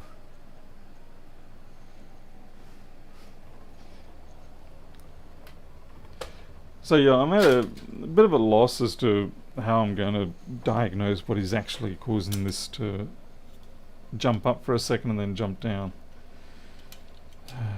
Might have to check some crisscross.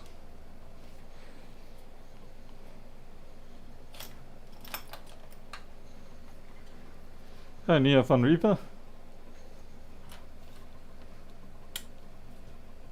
Yeah, see, the fan doesn't even kick.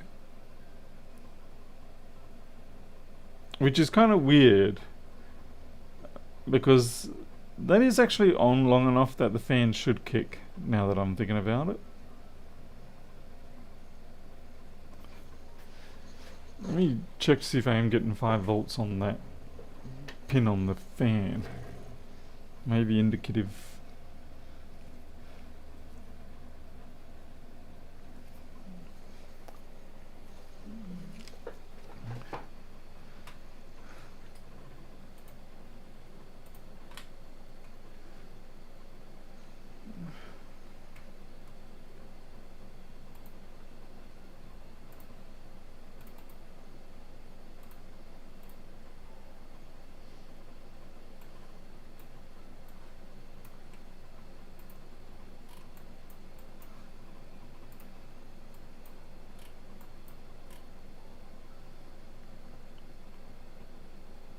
Okay, so 5 ESO there.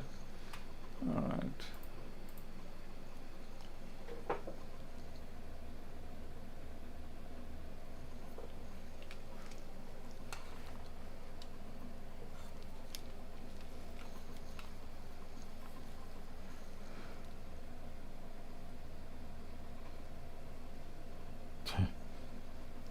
Duh, use the chipmunk to do the hard work. I was just trying to work out where I was going to stick my ground when I realised the chipmunk has a hole in it specifically to allow you to do this one-handed. Okay. Alright, so I'm going to, let's see, detach the MagSafe and reattach.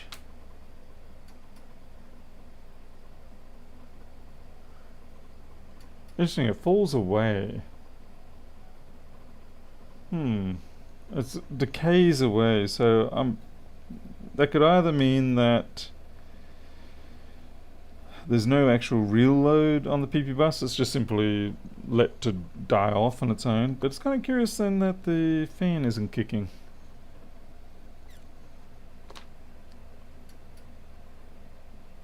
I might just change the multimeter mode so that's actually stuck in 5 volts initially.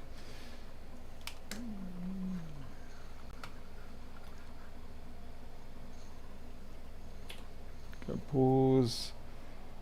Set the range. Okay, range is explicitly set now. So this way it doesn't waste precious time chasing the whatever the auto range to catch up to the input. Wait, did I just see that go overload? Oh, of course it will, yeah. Duh. Because we need 50 volt range, not 5 volt range. Okay, that's more like it. Because 5 volts means it is at the limit. What we want, 5.13.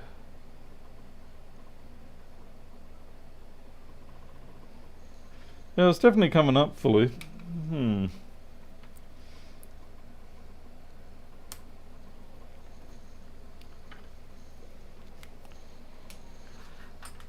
Anyone want to tell me what's the problem?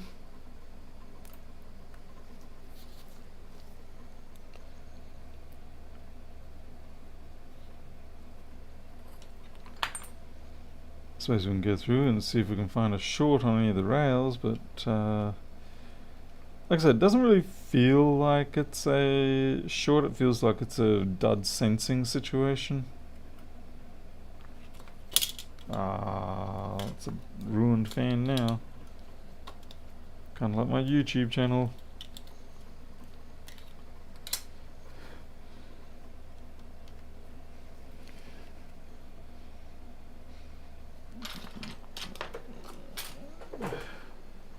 Yes, it's a cursed 1466. As much as I'm not... yeah, okay.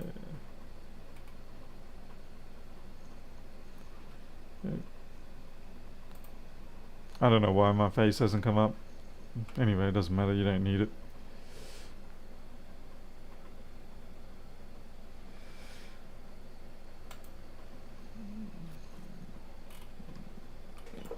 I'm just gonna check for shorts.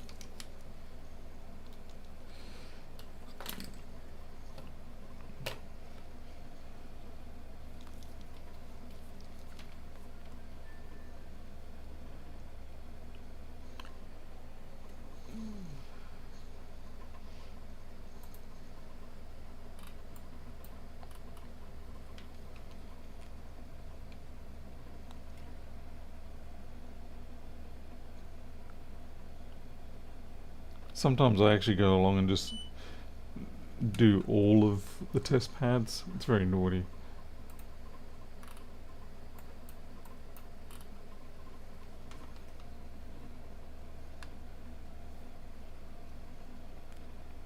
Wait, what? What am I looking at? Oh yeah. like I said, I'm more inclined to think it's a sensing issue than an actual static short. Voltage leak to ground on 5S. That's the one that comes out of here.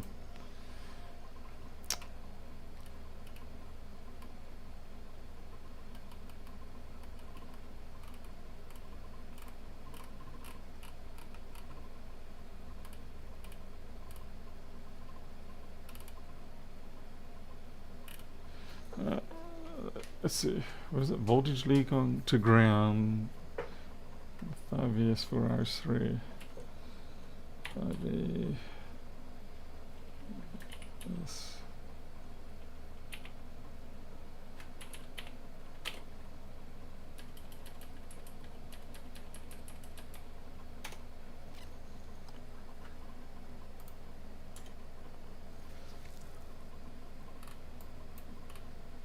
Oh yeah, whoops, yeah, okay, wrong.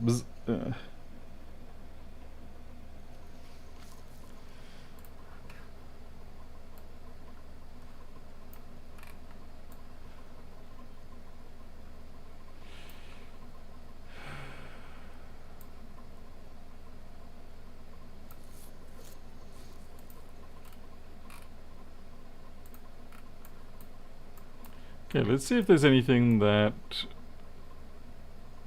Is this the worst thing is that... Okay, we had liquid damage in this area here, which is not there. And we had liquid damage in this area, which is not there. So, yeah, it's definitely a little bit of a frustrator.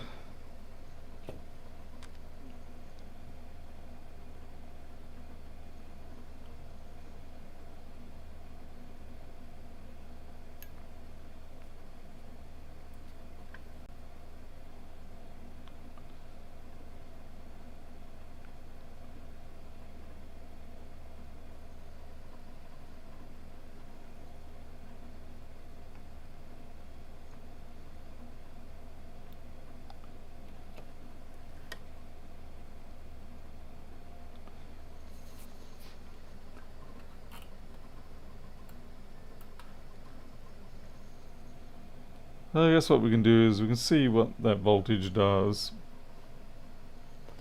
Actually, we can also test the diode mode. Reckons it should be about 0.42.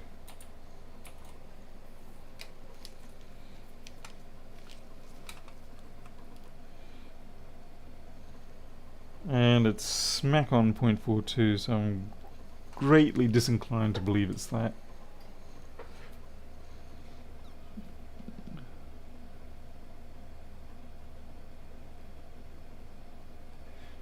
I mean, there's plenty of times where the same behavior can be caused by many different faults. So this is the one that had there was a cap in amongst this group somewhere that had to be replaced, but the ultrasonic cleaner cleaned it up. That is, I had to replace the cap and then it was fine.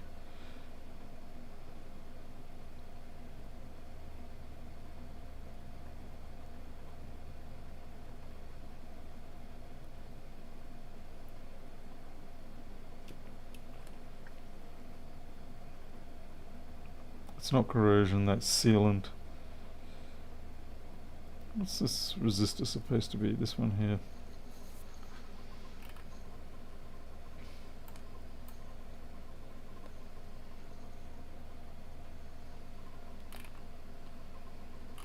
It's a 4.7.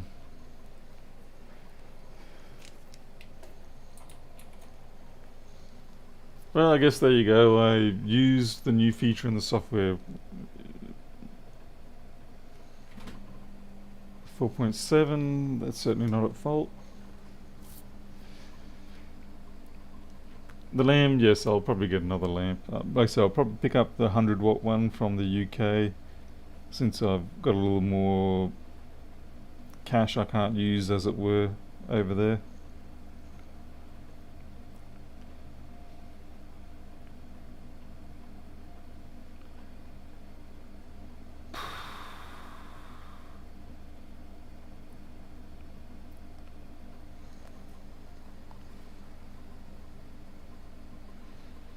Miles, the problem is that this is a 2.2 gigahertz board and I just don't have a replacement for it. Normally I swap the boards out, no problem, but this one I don't have that as an option, which is a real problem.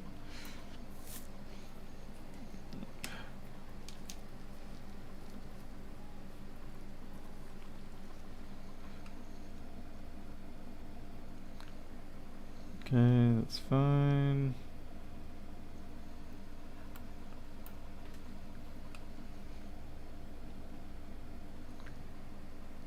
The other thing I'm looking for is to see if a resistor has popped its guts or not.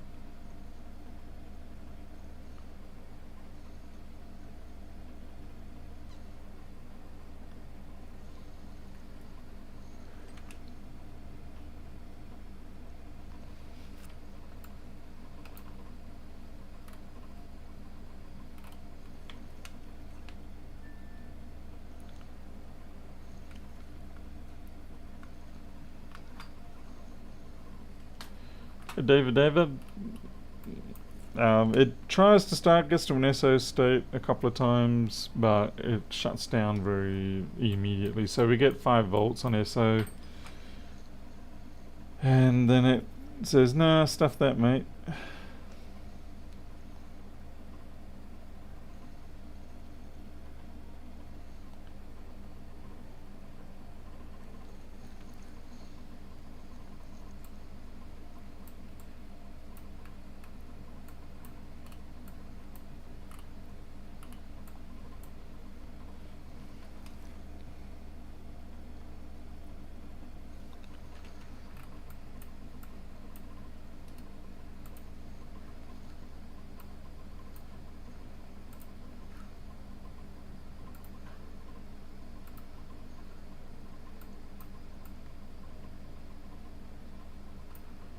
Where did my schematic go? Oh, there it is.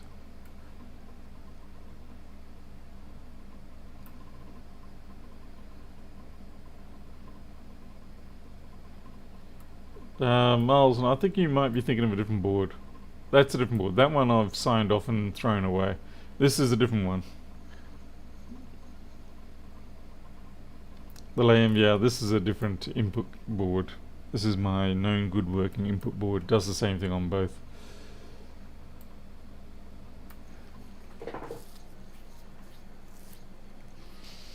Yeah, Miles, you were thinking of the other one. The one that sometimes works, sometimes doesn't. This one never works. It just fires up for a split second and then shuts down.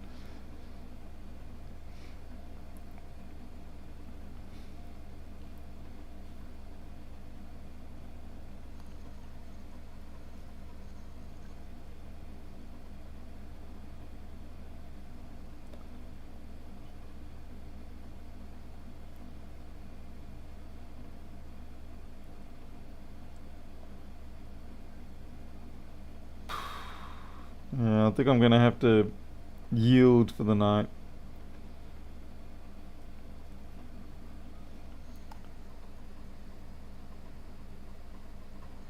Oh, actually, Miles, you're right. That's my fault. You're absolutely correct. Yeah, I was wondering why this here looks so clean, and now it makes sense because it was never dirty. Yeah, my apologies. This is probably why I should go to bed.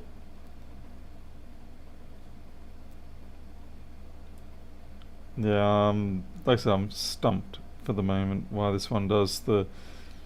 Like I said, it gets all the way up to SO and then it crashes back down, which infers to me that it's sort of thinking that we've got current issues, but I don't know who's doing that.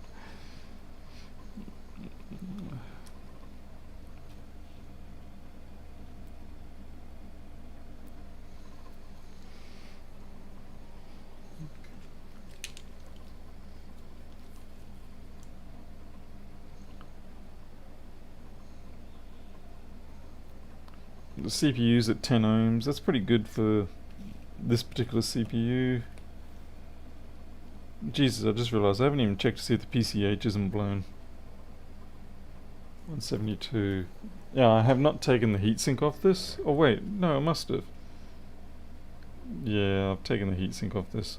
I was going to say maybe my PCH is blown, but that's not it. Did you make a check for R8111? Let's see. R8123. 20k.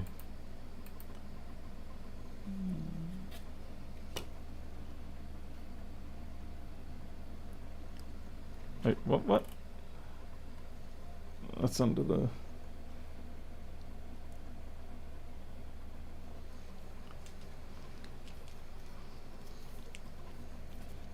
$20k or less. 17, so that seems pretty good to me.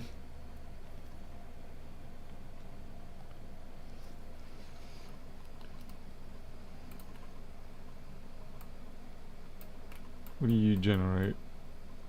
Your RAM supply. Don't think we're running into that issue yet. No, alright, I'm gonna have to walk away from this one for the moment. Customers get niggly, but it's like, I can't fix it any faster than I'm trying already. And I've already put plenty more hours into it. Sent you an email on your Gmail. Okay, Jason, I'll have a look at that. Alright, listen, I'm out of here. Sorry, it's been a long time since the last video stream. Unfortunately, it's just the nature of the business. I've been busy with the software, and of course there just simply hasn't been any jobs coming in.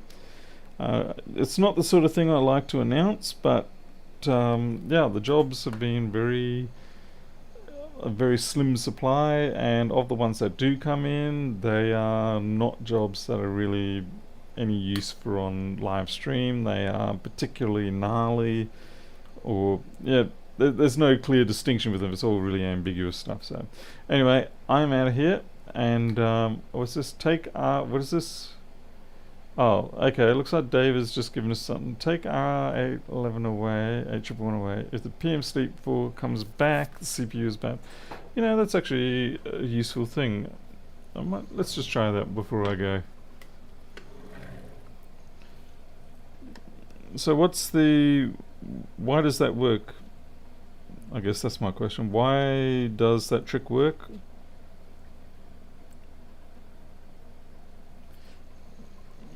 If it does work.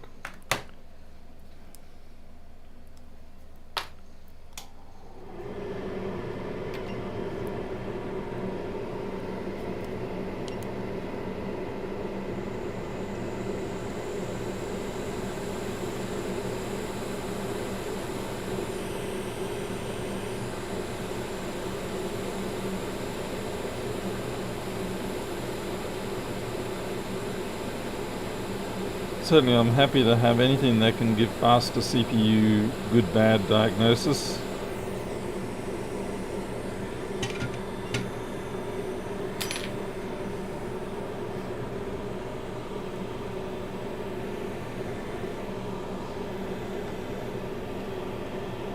Those sort of things are very handy.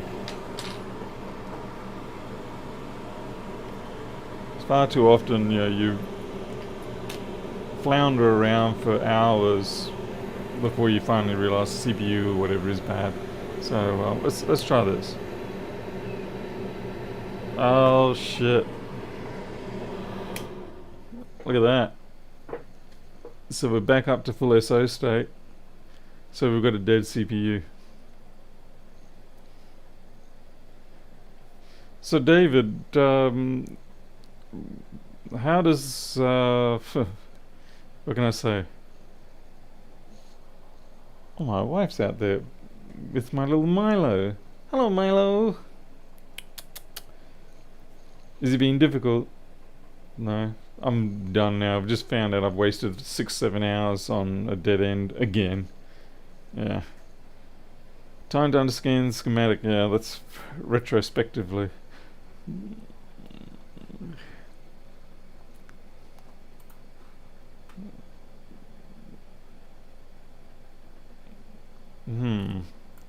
Okay, what was that?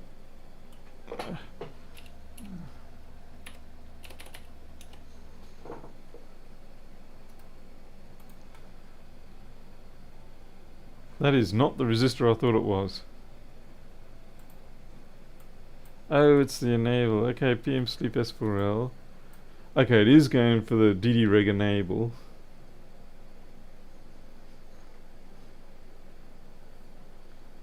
David, it is difficult to catch everybody's comments. There's no. We need to have a system where the importance of what someone says shows up in bold. Like the more important they are, the more likely they are to be legit. It shows up bold more.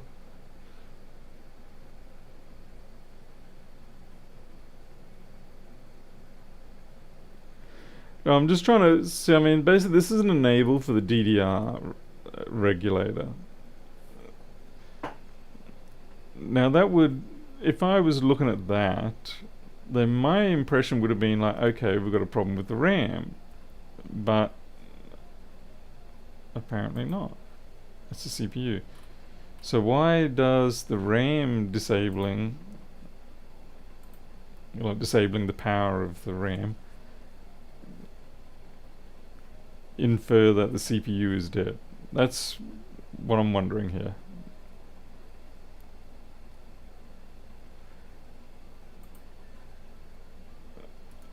So I guess really my other question is then, what is shorted off here?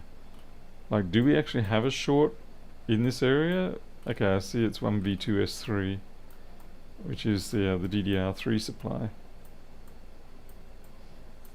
So is it the CPU that's dodgy, or is it something else? The CPU's actually getting warm. Damn it, I'm never going to get my sleep time. Because yeah, you're stopping power being generated for the DDR. Let's see, 7430. I'm not saying it's not the CPU. I'm just saying, why is it that the DDR VREG? So let's go to the schematics again. So 1B2S3. See, it's all on the DDR stuff. I'm just sort of, trying to work out how it is that it's causing it to go down. Hey, optimize. Integrated memory controller. Okay, see, now that's something that makes sense.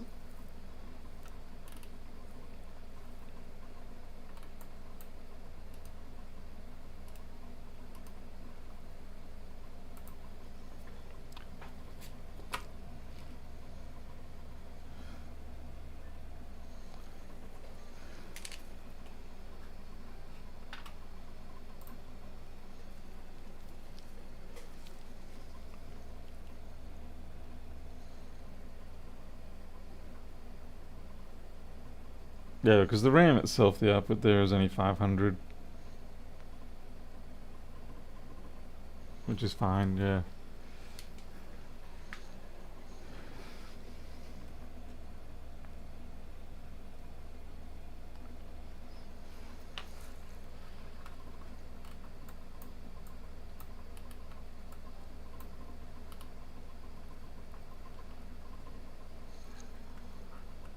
Hey James Ewing, unfortunately we're just closing up here.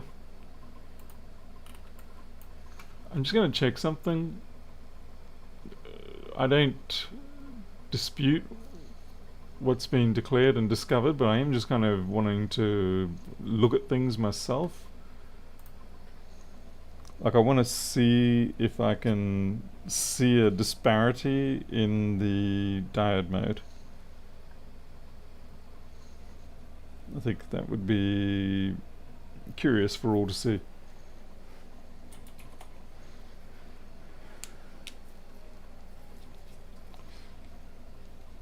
So I'm very thankful for being able to finally walk this one off. Okay, 7.3 is on, 5.10, 4.6, 10, 4.6, 1.2, 1.2. Okay, 1.0 is a little low, but not badly. Yeah, they're the same, so that's what matters. So 0.4 or something like that, yep. 4.8, 6.10, yep. 610, 6723, 67, 23, yep, 4243,